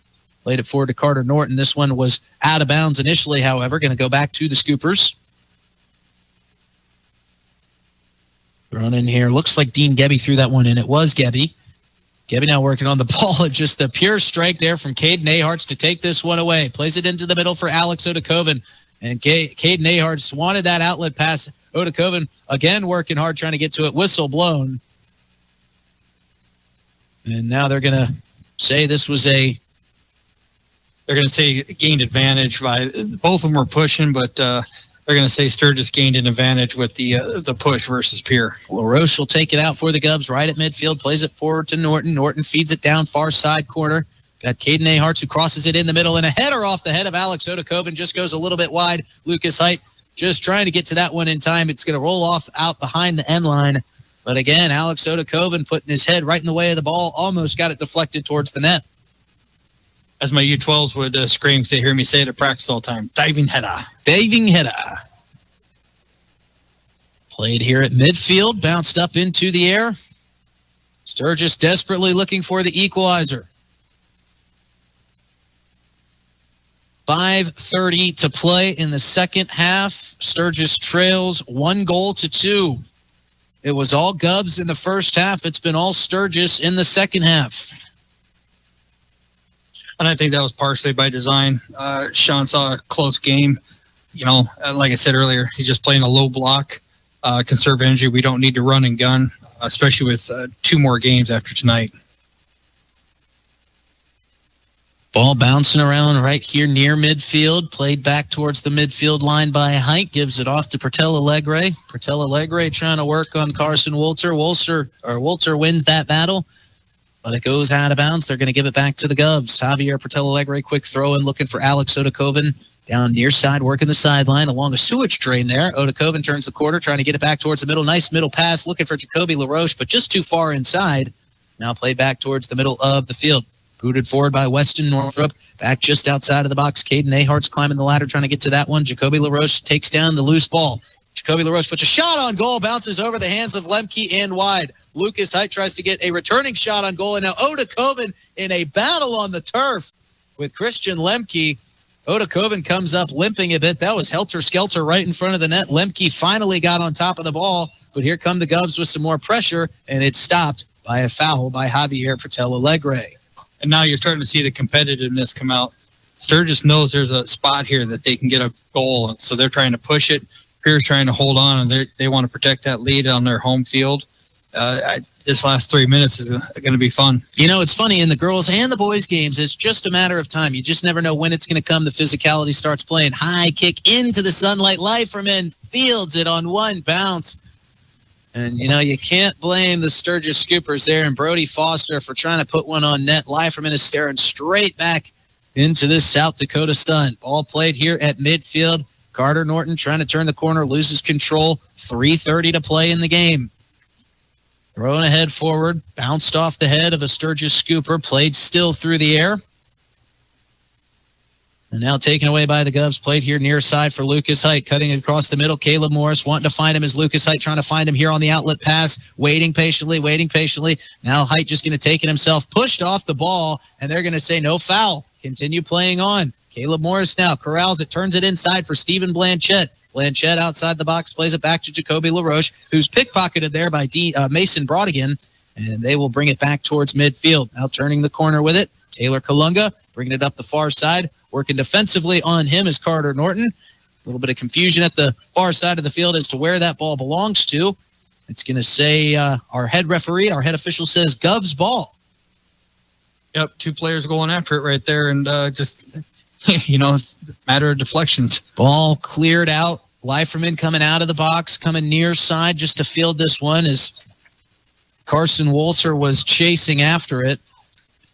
And now a masterclass in time kill here. Leiferman boots it high up into the pier sky. Lucas Height on the receiving end of this one. And just stepping over top of the ball, a little bit caught up there, but still with it here, Caleb Morris. Morris clears it to the inside, trying to find Odakoven. That one headed out defensively. Caden Aharts corrals it, trying to split 2 defenders. Unable to be successful with that one. Mason Brodigan takes it away. Now he brings it up the far sideline. Nice play there to pick that one away by Jacoby LaRoche. It was off his foot. It will stop the advance. Sturgis throws it in here at midfield. 1:42 to play. Sturgis desperately needs a goal here to keep this thing alive. At this point, they are just looking for the tie. 90 seconds to play here. Ball deep in the pier zone, now cleared forward. Going to stay, though, with the Scoopers. 10 yards inside midfield, going to be thrown in. A little bit of confusion here as to where the ball needs to be thrown in from. This is only to the benefit of the Govs here, and now a loose ball still being thrown away. Just some valuable time ticking off the clock. Finally thrown in here by the Scoopers with 60 seconds to play. Ball cleared out, played back towards midfield off the foot of a defender for Sturgis. And now thrown in by the Govs. Carter Norton going to play this one forward, far side, finds Alex Odakoven and feeds it right back inside to him. Carter Norton trying to split the 2 defenders. He wants to get another goal for the Govs. This one played back. Caden Aharts with it. Perfectly content, killing time. 40 seconds to play. Ball across. Lucas Height trying to corral it. Turns it back towards the Sturgis net. Looking on, waiting patiently. Takes a quick peek at the clock to figure out where he's at. How much time is left in this match. Taken away by Caleb Morris here. Brings it across the middle of the field. Hard slide tackle and taken away by the Scoopers. Ball here fought for at midfield. One final chance here with 20 seconds to play for the Scoopers. Looking for Carson Walter over the middle. Unable to get it to him. This one plays into Caden Aharts. Aharts feeds it in. Got Alex Odakoven just outside the box. Odakoven with a shot on goal. And Lemke goes down, fields it cleanly. And with 5 seconds, a prayer is booted away from Lemke. Coming back the other way with it is Dean Gebbe. And that's going to be the whistle, and that's going to be the ball game. So the Pierre Govs in their first ever sanctioned state high school soccer match at Hollister Field in a doubleheader come away with the win in Game 1. We take a look at our Gales Gas Service scoreboard, and it reads Govs 2, Sturgis Scoopers 1. They have won this game. They improved their record now to 2-1 on the season. Goals coming for the Govs from Alex Odakoven and Caleb Morris.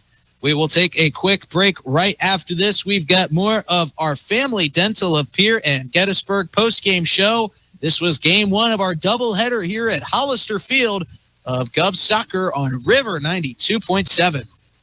The team at Family Dental in Pierre and Gettysburg are devoted to spending time with each patient to answer all questions and address any concerns that arise. Family Dental wants all their current and future patients to feel welcome and comfortable and to have the healthiest, best-looking smile possible. They can take care of all your family's dental needs with cleanings, checkups, same-day crowns, and many other dental services. Family Dental in Pierre and Gettysburg, caring for all your family's dental needs. Call Family Dental at 224-7774 today.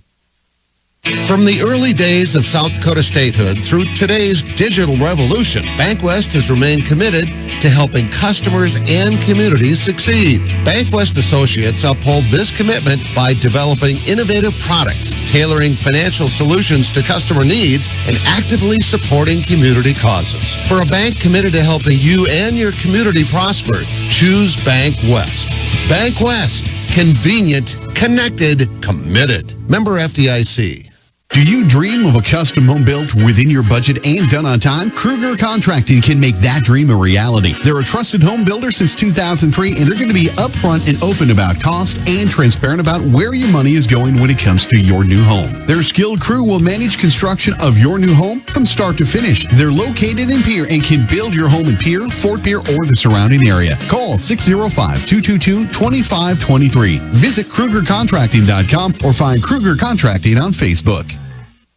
Century Business Products is a proud supporter of South Dakota High School athletics and proud to provide the most reliable Kyocera copiers and printers to schools and businesses in the area, all backed by their 5-time nationally awarded Kyocera servicing team. Are you looking to control color cost? Looking to reduce printers? Are you looking for more efficient ways to scan documents? Or maybe you'd like to become more paperless? Look no further than Century Business Products. Call 800-529-1950 and see how they're powering business technology.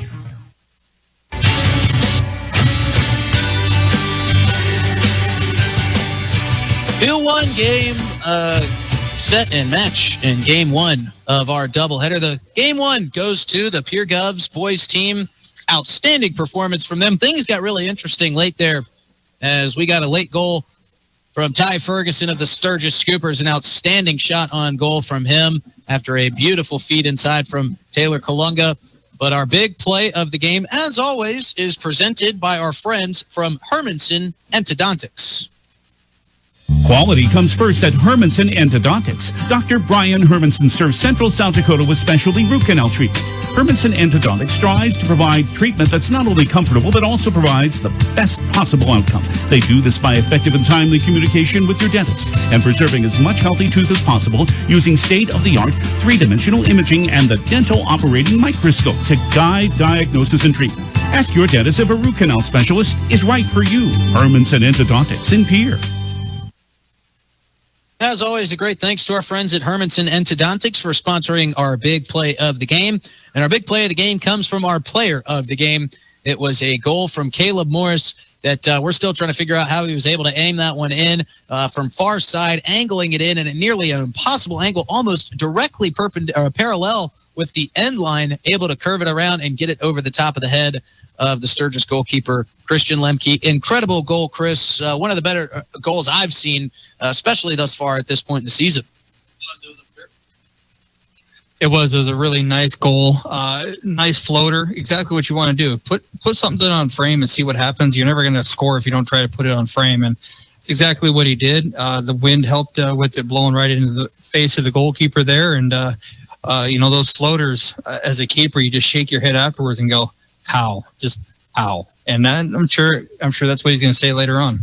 When he watches this one back on film, he said, I did everything right. I was right there. He couldn't have placed that one any better. And that segues us in perfectly to our player of the game. As always, folks, our great friends that sponsor the player of the game come from Cowboy Country Stores. And now a quick word from our friends at Cowboy Country Stores. Howdy, partners. Did you know that you can save up to 30 cents on a gallon of gas instantly when you use the Sinclair DinoPay app at all Cowboy Country Store locations? It's true, and it's fast, secure, and simple to use. Just go to your app store and download the green DinoPay app, follow the prompts, and save big money at the pump today. Convenience from the country. Cowboy Country Stores. And our player of the game presented by Cowboy Country Stores is none other and Caleb Morris after that beautiful, beautiful goal. And I am thrilled to be able to present him with our newest Player of the Game t-shirts. And I want my play-by-play partner here, our color guy, Chris Derry, to tell us a little bit about these beautiful Player of the Game Cowboy Country Store t-shirts that we've got here for tonight's game. Chris? Yeah. Where did these come from? Who do you think made these beautiful t-shirts? Well, I'm happy to have helped out and made them for the radio station, made them for all these kids, all these athletes. They deserve recognition for the hard work that they put out there, and happy to come up with a fun design that, those of us who have bought enough music over the years will recognize the idea. It's a great shirt. It's very reminiscent of one parental advisory sticker that was put on albums. I believe going back, and I'm going to date myself here, I believe Twisted Sister was the first band to ever be required to put a parental advisory logo on their album. And you know what it did to their album? It skyrocketed sales, and it was a great look for the album. It's a great look for these t-shirts for our Cowboy Country Store's Player of the Game. Congratulations to one Caleb Morris delivering what would end up being the deciding goal in Game 1. Again, a look at our Gales Gas Service scoreboard sees the Pierre Govs boys team win Game 1 of this doubleheader 2-1. We'll be right back after this short 2-minute break, or about 8 minutes from kickoff in Game 2. We'll cover everything for you here on River 92.7. From the early days of South Dakota statehood through today.